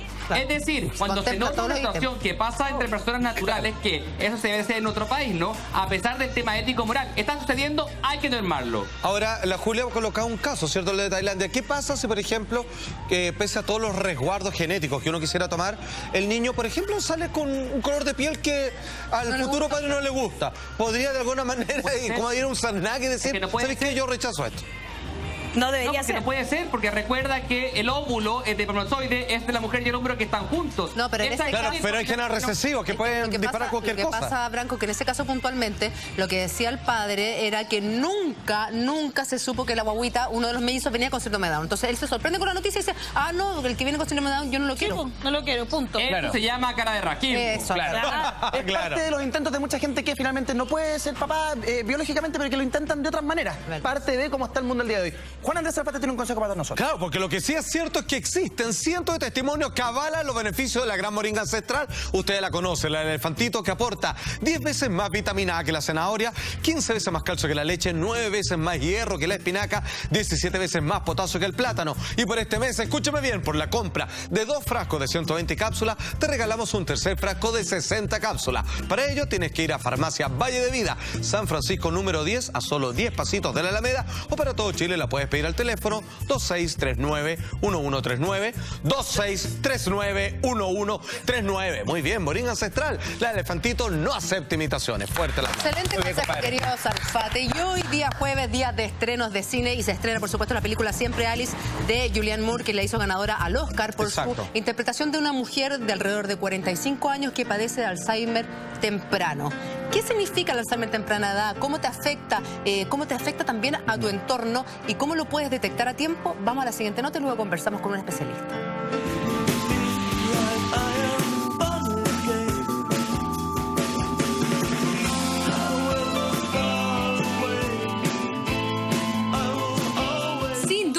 Las enfermedades más comunes en nuestro país y en el mundo es el Alzheimer, en donde por una degeneración de las células nerviosas del cerebro y una disminución de la masa cerebral se tienen conductas como pérdida de memoria, desorientación temporal y espacial y deterioro intelectual. Enfermedad que normalmente prevalece en personas por sobre los 65 años. Sin embargo, existe una rama llamada Alzheimer precoz que se presenta en personas jóvenes. El Alzheimer precoz se entiende aquellas formas de presentación, fundamentalmente de carácter genético, que se dan más tempranamente, bajo los 60 años de edad. Así como lo muestra la película que se estrena hoy, Still Alice, o en español, Siempre Alicia, donde la ganadora del Oscar, Julianne Moore, interpreta el papel de una mujer de 50 años que sufre de este Alzheimer precoz y el conflicto que se produce en su entorno familiar. Vamos a la doctora Alice Hogan. Gracias. Espero de todos modos convencerlos de que observando estos primeros pasos que se adentran...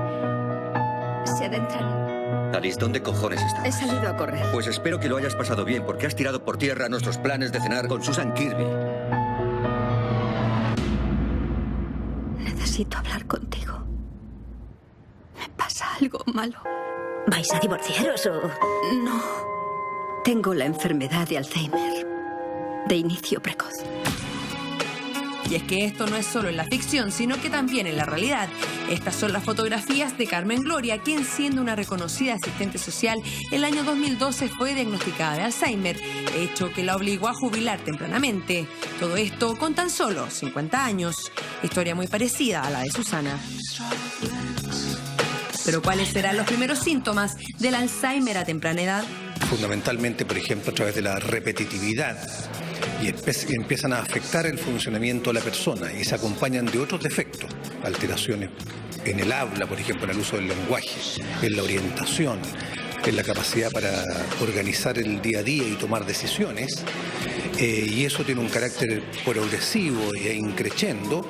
Bueno, eso obliga a pensar en un problema de este tipo. Hoy en el mundo, 44,4 millones de personas tienen Alzheimer, número que aumentará a 135 millones para el 2050. Y es que en Chile esta enfermedad ha ido en aumento, triplicándose desde 1990. Las muertes por esta causa pasaron de las 3.151.000 a las 8.862.000 en el 2013.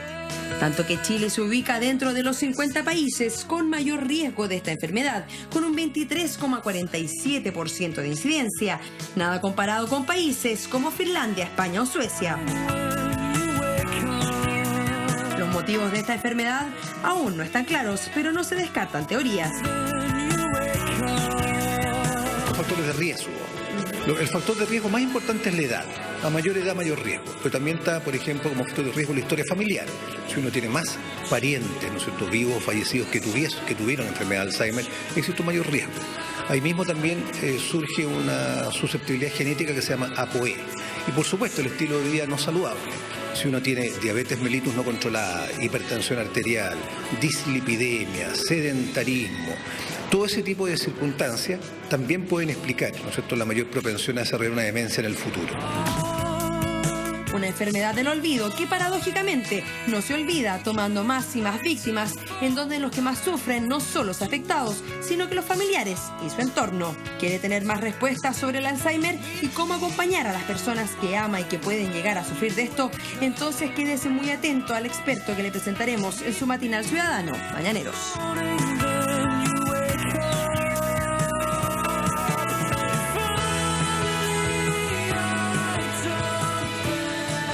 Para hablar de esta enfermedad que afecta principalmente a las mujeres, se encuentra con nosotros Marjorie Vázquez, psicóloga clínica. ¿Cómo estás, Marjorie? Buen día. ¿Cómo están? A ver, esta enfermedad ataca principalmente a las mujeres y además cada vez a edad más temprana. Porque se relacionaba con un tema de la edad, que con la edad avanzada el Alzheimer llegaba. Pero hoy en día, 30, 40 menos de 50. Ya está. ¿Por qué pasa esto? Mira, lo que pasa es que, como decía la nota, no hay un factor que uno pueda decir es por esto, ¿ya? Biológicamente, o sea, no se sabe. Hay muchos estudios, pero el origen no está, ¿ya?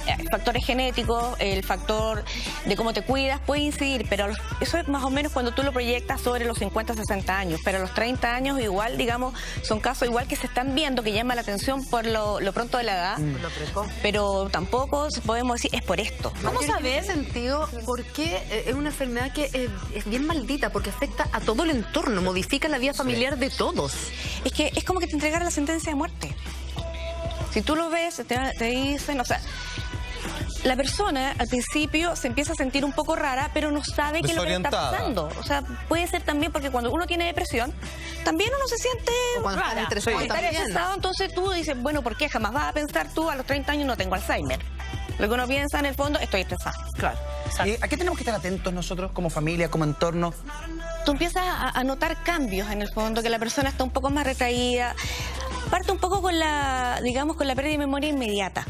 O sea, hay cosas que se te empiezan a olvidar y a medida este olvido, tú puedes, digamos, tener el recuerdo global, pero no el detalle. ¿Ya? Por ejemplo, entonces ahí cuando esto empieza a ser un poco más repetitivo, ahí uno empieza a poner ojo. En la revista Paula salió un reportaje y cuentan la historia de Carmen Gloria Marambio, que ella estaba, por ejemplo, un día haciendo clases, estaba el PowerPoint y de repente no supo qué tenía que decir. Se fue completamente a blanco, pero así, completamente. No tenía idea de lo que tenía que decir. Llegó a la casa, le contó a su familia y todo al principio, todos los doctores deben haber sido unos 10 doctores que vio, todos le decían que era estrés. Claro. Pero después de recetarle vacaciones, después de haber descansado, ella seguía igual. Incluso se le empezaba a quedar la olla, por ejemplo, con el fuego prendido y se olvidaba que estaba. Entonces empezó a ser peligroso para ella y para todo su entorno. Por eso es como te lo decía, o sea, el Alzheimer y especialmente el Alzheimer a temprana edad modifica la vida familiar, modifica la vida del entorno. ¿Cómo la familia puede apoyar a una persona que está enferma de Alzheimer? De partida, en el fondo, la persona, digamos, cuando ya es mayor, es como un poco más aceptable ya, pero a los 30 años o edad joven, tú sabes lo que te va a pasar, tú sabes para dónde vas. La familia se modifica en 3 ámbitos. En la parte estructura, tiene que ver también con el ciclo de vida que va, la parte evolutiva donde va la familia. O sea, si tenemos una mujer con 30 años o 40 años con Alzheimer, tiene niños chicos, ¿qué va a pasar con ellos? Sí. También la parte de la estructura familiar y también la parte emocional. ¿Sabes qué? Hay una frase en la película, Siempre Alice, que ella dice, hablándole a su marido, que es Alec Baldwin, dice, tengo miedo, porque probablemente este será el último año donde yo voy a ser la persona que tú conoces. Y es bien terrible, porque voy a desaparecer. Yo no los voy a conocer a ustedes y ustedes no van a saber quién soy yo, porque yo no tengo la menor idea. Es bien terrible. Es súper triste, porque en el fondo la persona te está... O sea, tú la ves, tú sabes que está ahí, respira, come, pero su esencia ya no está. Claro. Entonces, ¿cómo empezar? ¿Cómo asumes esto? Hablándolo, expresándolo. O sea, esta cosa que la familia como... Hay como un hermetismo, como que no se habla del tema, como que dejemos que la cosa no pase. Hay una negación, digamos, de una realidad que es terrible. Y muchas veces se enclaustra a la persona. Exactamente. Se la va encerrando dentro de la casa hasta que termina en una pieza. Y hay otra cosa que pasa con este tipo de enfermos, que también está el síndrome del cuidador, que es la persona más cercana que los empieza a cuidar. Exacto. Ya. Que también en el fondo empieza a depender, empieza en el fondo a vivir para ese enfermo. Y también esta persona se empieza a enfermar. ¿Y qué le pasa a esa persona? ¿Le da depresión? Exactamente, o sea, de partida su vida cambia completamente, su estructura de vida, su visión de vida también cambia, o sea, son 24 horas pendiente de un enfermo. Al principio no es tanto, pero después que esta persona que el Alzheimer va siendo cada vez más dependiente, o sea, una cosa es la pérdida de memoria, que se te olvida, entonces ya, cerráis la puerta para que la señora no salga. Pero ¿qué pasa cuando esto que pasa con la olla? Que la dejáis prendida. Exacto. Que se te queda encendida la plancha. O sale a comprar el pan y no vuelve porque se perdió en la esquina. De hecho, todo se vuelve peligroso. Una persona que es un vecino de donde yo vivo y que se dieron cuenta que tenía Alzheimer, que un momento se mete a la ducha y no sabe bien con qué lavarse el pelo y agarra el cloro. Se echa cloro en el pelo. Y obviamente, digamos, el nivel de irritación, digamos, y todo el problema que le trae con los ojos. Impresionante. Imagínate si lo hubiera tomado. Imagina, claro, porque no sabe qué son las puede cosas. ser. Entonces la persona que te cuida está pendiente, es como una guagua. Pero 24 horas y bueno, una guagua va creciendo y empieza en el fondo a ser un poco más independiente, acá al revés. Aquí no, al revés. Y aparte también que empieza una cosa de agresión. A propósito de eso, tenemos un Twitter que lo queremos compartir contigo. Bernardita Cortés dice: yo tuve que dejar prácticamente todo de lado por cuidar a mi mamá. Estuve a punto de perder a mis hijos. Exactamente, porque es súper dramático. Lo que pasa es que son personas, o sea, el cuidador, que se llama el síndrome del cuidador, en este aspecto deja toda su vida de lado. Entonces, el consejo que se le da a las familias es empezar a organizar tareas y en el fondo repartir un poco la carga. Qué injusto. Claro que sí. Sí, porque también tú no te sientes injusto porque es tu mamá. Claro Entonces tú la vayas a dejar. Claro, pero de repente uno de los hermanos es el que, uno de los hermanos es el que se hace cargo y ese hermano siempre es el que empieza a haber conflictos familiares. Tenemos más preguntas. Branco Calesi está en el móvil. Branco, adelante. Sí, solo como parte de un consejo. Mis dos abuelos tienen Alzheimer y hay un documental acerca de lo que les voy a contar. Fíjense que si uno le pone música antigua de la juventud de las personas que tienen Alzheimer, como solo que recuerda solo las cosas más antiguas, la música tiene un apoyo impresionante. Si ustedes tienen abuelos o tíos con Alzheimer o padres, pónganle música a su tiempo y se van a impresionar. Búsquenlo también en YouTube, la reacción de la gente con Alzheimer, se le ilumbran los ojos y comienzan a conversar de su pasado y recuerdan muchas cosas, algo muy bueno. Qué bonito. Yo vi una cosa que pasaba sobre eso, un marido que cuidaba a su mujer y le ponía justamente para cuando él quería comunicarse y sentir que ella lo amaba de nuevo, le ponía la música que habían bailado para su matrimonio. Y ella durante solo esos momentos, porque es muy pequeña, se reconectaba. Solo esos momentos se reconectaba con él y lo miraba a los ojos con amor. Franco, son destellos de iluminación de los ojos y después ya... Y después ya no. Después ella de nuevo le decía, ¿y tú quién eres? Sí. Y es muy terrible. Yo entiendo que además es una cosa que te debe golpear emocionalmente tremendo. Sí, golpear emocionalmente. Vamos a seguir hablando a partir de esta película que se estrena hoy, Siempre Alicia, de los estragos que hace en toda una familia el padecer de Alzheimer y por supuesto de Alzheimer a temprana edad, pero luego de esta pausa comercial. Una pausa y ya volvemos. Estamos de vuelta del Mañaneros 11:31 hablando sobre el Alzheimer y de cómo además ha ido afectando cada vez a más mujeres y a más temprana edad. La Ale nos relataba momentos de una película en el cual él... Es un pequeño corto. De un corto, en el cual él hace una pega maravillosa de recrear un poco los momentos lindos que tuvieron juntos. Oye, ¿eso es un buen método para mantenerse en contacto con la persona, Marjorie? Sí, pero ¿sabes lo que pasa? En un momento te va a resultar, pero después ya cero posibilidad. Entonces es súper frustrante. Claro. Entonces llega un momento donde uno tiene que ser un poquito egoísta. No hay resultados permanentes. No va a haber, o sea, piensa que el Alzheimer va de aquí y va bajando y al final la persona se pierde. Es que yo entiendo que tú dices y que lo más sano para el entorno es que en algún momento ponerse egoísta y empezar a pensar en cada uno del entorno, dividir las tareas, en fin. Pero cuesta porque finalmente es tu papá, es tu mamá, es tu hermana, cuesta ser egoísta y pensar en uno y no precisamente en esa persona. Mira, tenemos un tweet. Jocelyn Badilla nos dice, cuando una persona se enferma, no solo esa persona, sino toda la familia. Mi abuelita tiene esta enfermedad, que era lo que estábamos hablando de un comienzo, que es el entorno. Mucha gente preguntaba, quiero dar el dato de lo que mencionó Branco Carlesi, que está en Netflix, hoy por hoy disponible, este documental donde a la gente lo conectan con música de su juventud y las personas reaccionan y como que incluso se reconectan con quien está a su alrededor. Se llama Alive Inside, vivo por dentro. Alive Inside, vivo por dentro. Branco, y en el caso de tu familia, ¿cómo lo hicieron? Porque de alguna manera Marjorie, nuestra psicóloga, dice como que hay que en algún momento entender que está una condición que solo va a ir empeorando y hay que empezar a pensar en el entorno, en los que van a seguir viviendo normalmente, como uno podría llegar a decir. Branco, ¿nos escuchas? Ah, perdón, pensé que le estaban preguntando. No, Branco. Sí. Ya, pues. Estamos hablando de un tema serio, hombre. Mi abuela, mira, tengo dos abuelos. Un abuelo que está muy avanzado, que se mezcla entre Alzheimer y demencia senil, que son dos cosas distintas, que me encantaría preguntarle cuál es la diferencia. Y la otra, mi abuela, que está empezando. Y lo más complicado cuando el Alzheimer comienza, porque la gente no entiende. Ah, mi mamá, se le decía a mi mamá a su mamá, se te olvidó que comiste hoy día, pero ¿cómo? Y la presionáis. No hay que presionarlo, hay que jugar con ellos, porque finalmente, en ese momento, ellos se dan cuenta que se olvidan. Y es terrible. Claro, amor y paciencia. Se olvidan de todo, amor y paciencia. no cachan nomás. Claro. Oye, es súper importante lo que dice él. Uno cuando se le empieza a olvidar las cosas, se empieza a quedar callado. Ya, se va para adentro. No, porque en el fondo tú no lo dices. Claro.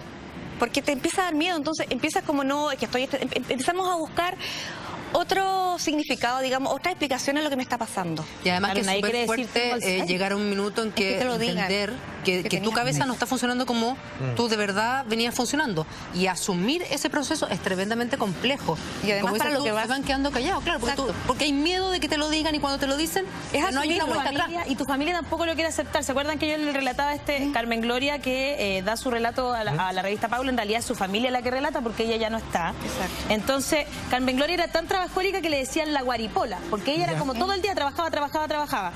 Y ella se quedó en blanco en este PowerPoint. Entonces dice que el bloqueo que sufrió en Concepción volvió a repetirse los meses siguientes. La estamos viendo a ella. Carmen Gloria se sentía extraña y no rendía igual que antes. Decía que le costaba mucho hacer sus informes y que leía sus textos y encontraba frases incoherentes. Yo al principio no le creía. Mi mamá era tan inteligente que no entendía que se le olvidaran las palabras. Incluso la retaba. Cuenta Sofía, una de sus hijas. La reacción lógica. Claro, que tiende uno a retarlo, ¿no, Branco? Les puedo contar algo muy lindo, que el Alzheimer es horrible, ¿no? Pero sí tiene una cosa que es muy bonita, aunque no me lo crean, porque las cosas feas siempre se encuentran en cosas lindas. Me pasó ayer con mi abuelo. Mi abuelo está en un hogar. Y fíjate que de las 5 veces que lo voy a ver a la semana, 4 no me reconoce. Pero de repente las neuronas se unen y él se le enciende el ojo y me dice, Branco, ¿qué haces acá? Y de verdad que yo siento como que no te invito hace mucho tiempo. Me abrazó, se puso a llorar y me dijo, quiero que sepas que te quiero con todo mi corazón. Y a los pocos minutos se desconecta. Pero ojo, que esos minutos que te dan de regalo son muy lindos, porque en la vida uno no dice esas cosas, pero ellos cuando se conectan aprovechan de decirte. Hay un video en YouTube, búsquelo también. Se escribe, mamá reconoce a hija. Y la hija está en la cama con la mamá, ¿no? Y le dice, mamá, ¿tú cómo estás? Bien, no sé quién eres. Y de repente, oye, mamá, ¿y cómo me llamo? Y la mira y le dice, Jacqueline. Pero mamá, ¿y quién soy yo? Eres mi segunda hija y te amo con todo mi corazón. Es para llorar. Oye, y hay una fotografía también que apareció este fin de año, cuando cambiamos del 2014 a 2015, de un italiano que tiene a su abuela en brazos. ¿La han visto? Es tan linda. Y él le puso un mensaje que era muy bonito, que también decía, ella me tuvo tantas veces así, ahora yo la estoy retribuyendo. Y también, esto también se va mezclando, ¿no? Con esta como, a veces, cómo tratamos a nuestros adultos mayores, el respeto que se le ha perdido en esta sociedad y que cada vez son más. Entonces de repente hay que recordarlo y devolverles todo ese cariño que te dieron cuando tú eres niño, como lo estaba relatando Branco. A veces es tan fácil, no es tan difícil, ¿no? Sí. Yo sé que es complicado, pero pucha, un abrazo. O sea, es que el mismo esfuerzo enojarse que estar alegre, elija lo otro. Y además, 100%. Nuestro abrazo a toda la gente que hace algo por alguien que tiene Alzheimer. A todas esas personas que están a cargo de sus familiares con Alzheimer. Compadre, la pega que hacen, el sacrificio que hacen. Yo sé que Branco está súper emocionado en nuestro móvil. O sea, estuvo con su abuelo y su abuelo lo abrazó, le dijo que lo quería, que lo reconocía. Precioso. Qué momento más maravilloso de la vida lo que ese. Vivió Branco ayer es un regalo. Lo más complicado, Eduardo, es mi abuela, porque, perdón que me emocione, pero la empecé a perder de a poco. Y eso es muy triste, entonces es complicado. Estamos todos emocionados contigo, Branco. De hecho, hemos visto las fotos y lo que te dice tu abuelita. Lindo Branco. Es lo que yo te digo, o sea, en el fondo la persona está ahí, tú la ves, pero la esencia ya no está. Y eso es fuerte. Es fuerte, es potente, pero veamos el lado positivo para no dejarlos tan abajo. Creo que el Alzheimer te da la posibilidad, digamos, al cuidador, a las personas que estamos ahí, de poder decirle te quiero, de abrazarlo y decirle yo estoy aquí para ti. De todas maneras, claro. Marjorie, y esto todos lo sienten. Te queremos agradecer que hayas estado con nosotros hoy día. Marjorie Vázquez, psicóloga clínica espectacular además. Y gracias a Branco por su testimonio, que nos dejó emocionados a todos aquí en el estudio. ¡Abrazo, amigo! Branco. Oye, ¿cambiemos de tema? Mira. Este tema te va a gustar y te va a subir el ánimo. Música de reaparición. Reapareció, compadre. Había estado perdido, nadie sabía dónde estaba. Finalmente, una periodista hizo que este hombre reapareciera. Mira, atención a las imágenes. Ahí está. Sebastián Dávalos.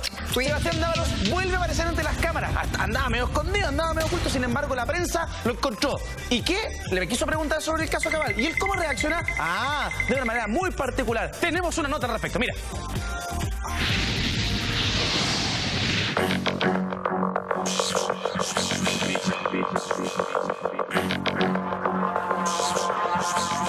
El caso Cabal ha dado que hablar, pero lo más curioso es que todos se pronunciaron sobre lo que estaba ocurriendo, menos él, Sebastián Dávalos.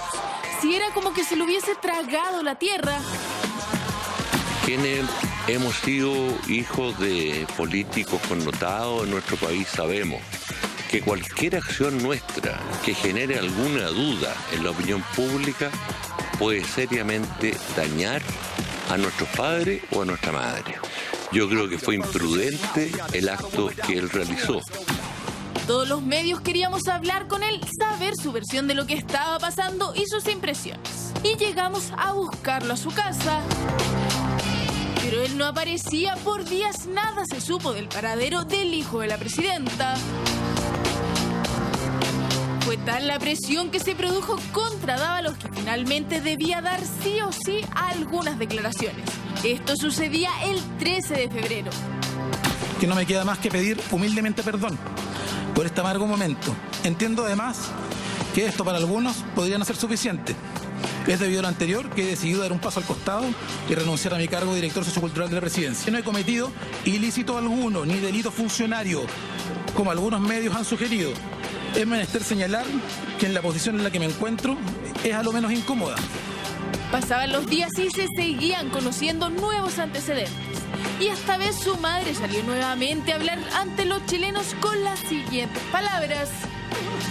Durante estos últimos días han ocurrido una serie de acontecimientos que han generado preocupación sin duda y para mí como madre y presidenta ha sido momentos difíciles y dolorosos. Hace pocos días por ello mi hijo Sebastián Dávalos dejó su cargo y renunció a la dirección sociocultural de la presidencia. Y fue así como pasaron los días y no hubo más declaraciones de parte del esposo de Compañón. Pero todo cambió cuando un medio de comunicación vecino lo encontró.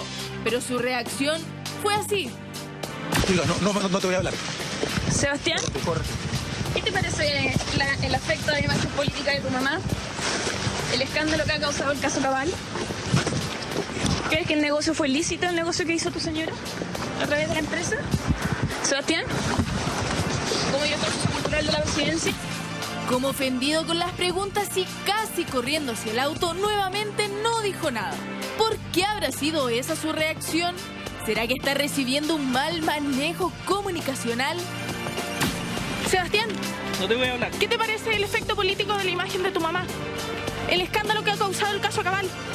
¿Qué crees del negocio que hizo tu esposa? ¿Es ilícito? Sebastián.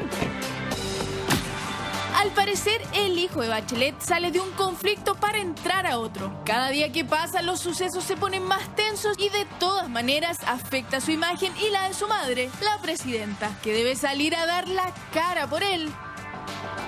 La vocación de servicio público. Muchos de ustedes...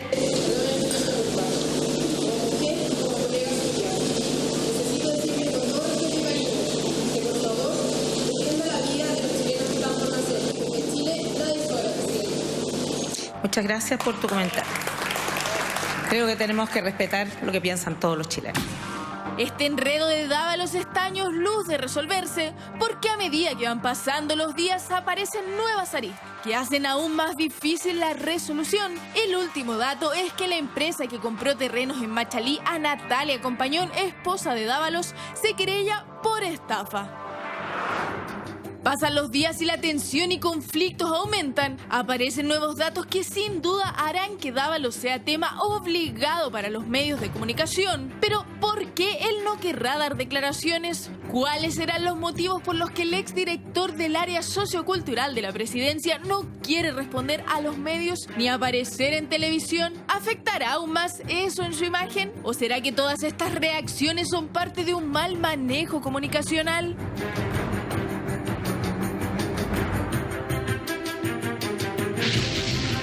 Ya, no te voy a hablar. Córrete. Acoso con mi mami. Eso es.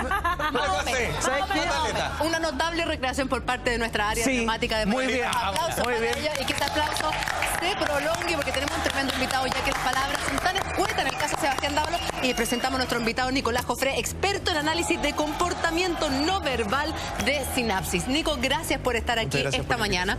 La verdad es que el comportamiento de Sebastián Dávalos es bastante llamativo, porque lo que hace es primero increpar a la periodista con algo que no se logra entender y que muchos colegas han dicho que la trata de estúpida, pero no se logra entender en el audio, y posteriormente es súper agresivo con la periodista que está haciendo su trabajo. En este comportamiento, ¿qué notas? ¿Rabia, ira, lástima porque los están demandando y ya el negocio no sería quizás efectivo? ¿O todas las anteriores? Qué bien, Juli. A ver, yo creo que hay dos grandes grabaciones que nos dan harta información, como acerca del sentir de Sebastián Dávalos en función de todo lo que ha sucedido. Puntualmente la declaración donde él renuncia al cargo. Perfecto. Que está muy nervioso. Donde se nota mucho grado de tensión física. Él es una persona que tiene corporalmente una persona muy grande, y vemos un uso de su corporalidad muy diferente en esta segunda grabación. En esta grabación él estira la mano, ¿cierto? Hace como una distancia física entre la periodista, levanta el dedo, tiene ahí una implicancia, ¿cierto? Es como algún grado de superioridad moral, si se quiere. ¿Cómo tú te acercas a mí a tratarme en esos términos? Superioridad moral. O sea, existe una forma de hacer uso físico del cuerpo. Se siente mejor. Y desde ahí puede también dejar llevar rienda suelta a su grado de irritabilidad, ciertamente, que uno esperaría, por los alcances políticos, que haya un grado de control de la parte más afectiva. Hay que entender y contextualizar de que no hay mucha espontaneidad en estas grabaciones, porque estos sujetos están preparados, es como la declaración de renuncia. Violenta, así como, córrete, no te voy a hablar. Eso es lo entretenido de la temática. A ver, veámosla bien. Mira. Esto es un fotomontaje, por supuesto, respecto a lo que sucedió. No podemos mostrar las imágenes tal cual, pero son exactamente igual. Eso es cuando renunció. Sí. A ver, ¿qué nos dice esa postura corporal?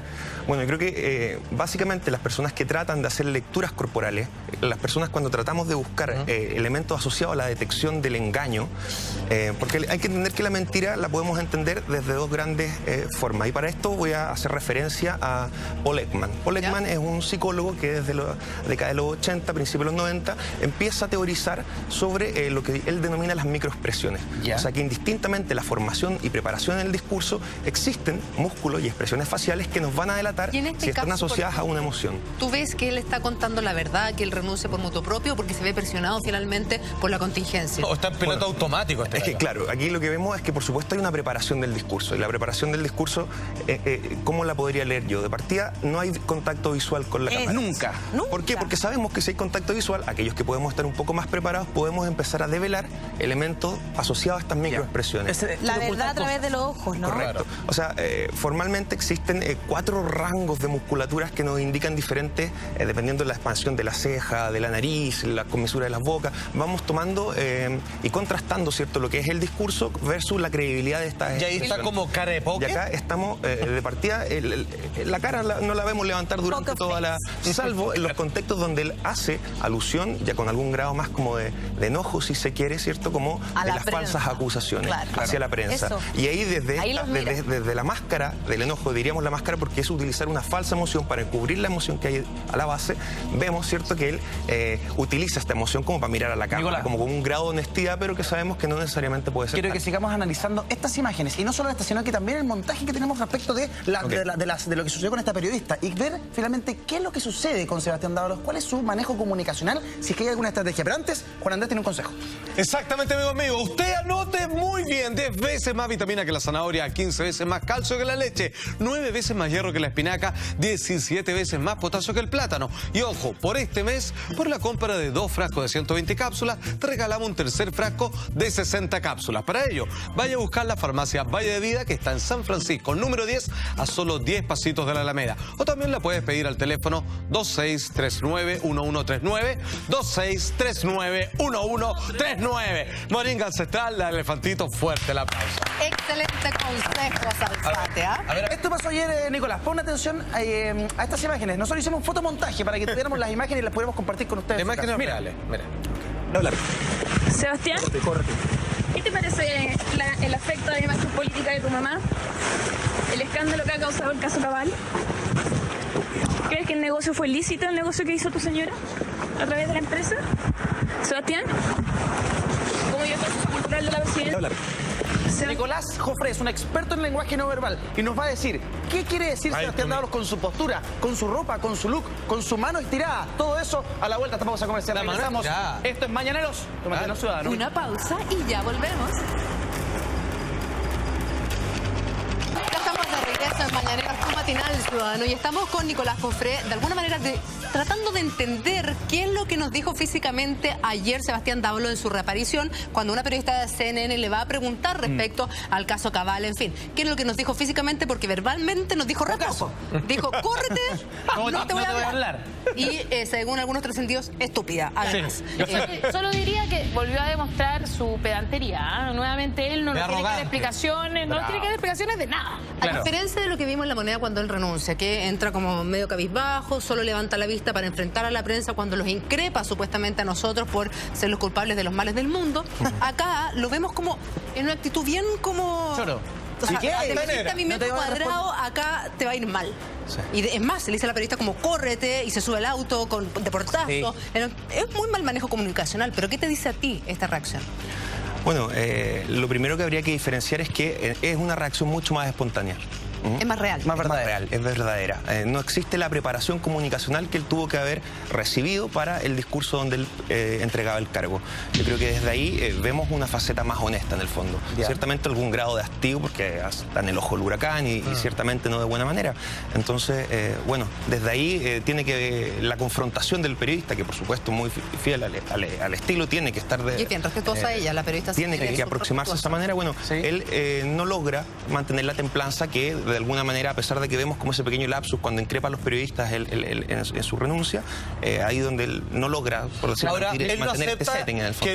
Que obviamente a alguien se le pregunte algo con un micrófono porque él para sí debe pensar, yo ya hice todo lo que tengo que hacer y de aquí para allá me están molestando y no tienen derecho. Sí, yo creo que bueno, eso es como lo más notable, paradójico, creo que como que genera malestar ciudadano en el fondo, que es decir, yo con esta renuncia quedo absolutamente fuera de todo este tema. Qué limpio, seguramente. Quedo limpio. Y lo cual, en términos formales, uno podría decir es así, en términos que ya no eres, no tienes un cargo público, no puedes pasar por los procesos de formalización de investigación. Bien, pero por supuesto, moralmente uno pensaría, bueno, desde afuera tenemos muchas otras cosas que queremos saber. Exacto. Y bueno, y desde ahí él ciertamente no va a compartir esa información, no desde la sensación de que ya no tiene la responsabilidad de hacerlo. Claro. Entonces cualquier confrontación ciertamente lo arriesga a que él tenga que hacer una respuesta espontánea. Pero yo lo encuentro poco educado y que deja mal a su mamá. Perdona. Ah, bueno. Porque, porque tú le puedes decir lo mismo a la periodista, sabes que no voy a hablar contigo, te equivocaste, flaca, no, gracias, no. Sí. Pero eso como córrete es como desprecio. Es como córrete, no te voy a hablar. Es como, ¿qué te crees tú venir a hablar, a preguntarme a mí? Sí. Es como, estoy todavía en un pedestal y tú no existes. A ver, es que yo creo que para poder ser como... Hay que entender que la psicología en todas estas formas de ejecutarse busca siempre formalizarse como ciencia. Es un poquito lo que estamos hablando. Entonces, estos estudios y esta forma de entender las microexpresiones son muy nuevas porque necesitan del apoyo de la tecnología. Estamos hablando de reacciones que son un cuarto de segundo. Entonces, desde los años 60 en adelante, a través de las cámaras de televisión, podemos empezar a hacer uso de estos elementos. Ciertamente, poder ver un video nos puede dar algunas señales. Mira, Nico, perdón que te interrumpa. Mira esta entrada y mira cómo mueve la cabeza ahí. Ahora, atención. Mira. Y lo abre de una. Mira. Y prueba el micrófono. Como que menea la cabeza así. ¿Qué te dice eso? Así como... Un carrito taxi. los perritos de taxi o los perritos de la micro que hacen eso casi. Un poco de prepotencia, un poco de... que lata que estoy diciendo. Ya voy a hacer esta cuestión. Es casi como, ay, lo que tiene que hacer uno, ¿ah? Claro, ¿qué es eso? O sea, bueno, hay que entender que las representaciones fijas hay que ser muy cuidadosos también. No es como cuando dice los sueños y se le caen los dientes y se le caen plazo. Tratemos de separar un poco que no necesariamente hay representación fija. En este caso, ciertamente yo lo pensaría como un acto de desdén y un poco de desprecio a la situación, ¿cierto? Claro. Como no hay una comodidad al enfrentarse a eso. Y por ende, existe una obligación de tener que estar ahí. Claro. Y por ende, el acto corporal es de negación. Su desdén es hacia la prensa. O sea, eso sería una interpretación. A través de la prensa hacia la ciudadanía, porque finalmente nosotros somos los que le hacemos las preguntas, pero representamos a la gente que quiere respuestas, ¿no? ¿Su desdén es hacia toda la gente o solo hacia la prensa? No, a ver, es difícil poder hacer esa separación. Yo creo que en este grado de funcionamiento, yo creo que lo que implica y lo que importa más, a mi modo personal de entenderlo, tiene que ver con la prensa en tanto tiene un uso político. Creo que la importancia que se le da a la ciudadanía está absolutamente secundada a los intereses personales y obviamente lo que representa en términos de ser personaje de gobierno. Entonces pensar que hay un rechazo hacia la ciudadanía en general me parece que no necesariamente tiene que ser así. Más al escenario de tener que enfrentar comunicacionalmente y por ende políticamente una situación que es de alta complejidad para él. Y se ve durante toda esa entrevista que es muy incómoda para él. No solo desde que esa pequeña lectura que hacemos en el inicio, sino el grado de tensión corporal que él mantiene y sin levantar la cara. Es complejo porque finalmente no sale bien parado nuevamente a partir de un acto que podría haberle dicho, que no voy a hablar, lo hace con un tono que llama la atención. Vuelve a generar daño. Lo hace mal. Vuelve a generar daño. Nico, te queremos agradecer por haber estado esta mañana. No te vale más. Muchas gracias. Que vuelva. Muchas gracias por la invitación. Muchas gracias por su sintonía. Nos reencontramos mañana con más de Mañaneros, el matinal ciudadano. Y ahora continúe con Intrusos. Oye, si quieren enviar alguna denuncia, algo que les molesta, algo que les está doliendo, algo que les está dando vuelta, WhatsApp ciudadano, más 569-5227-8413. El único matinal que tiene WhatsApp ciudadano, estamos en contacto con todos ustedes. Nos vemos mañana a las 10. Gracias, que tengan buena tarde. Siga con Intrusos. Tenemos almuerzo. Chao. Sí, hoy día.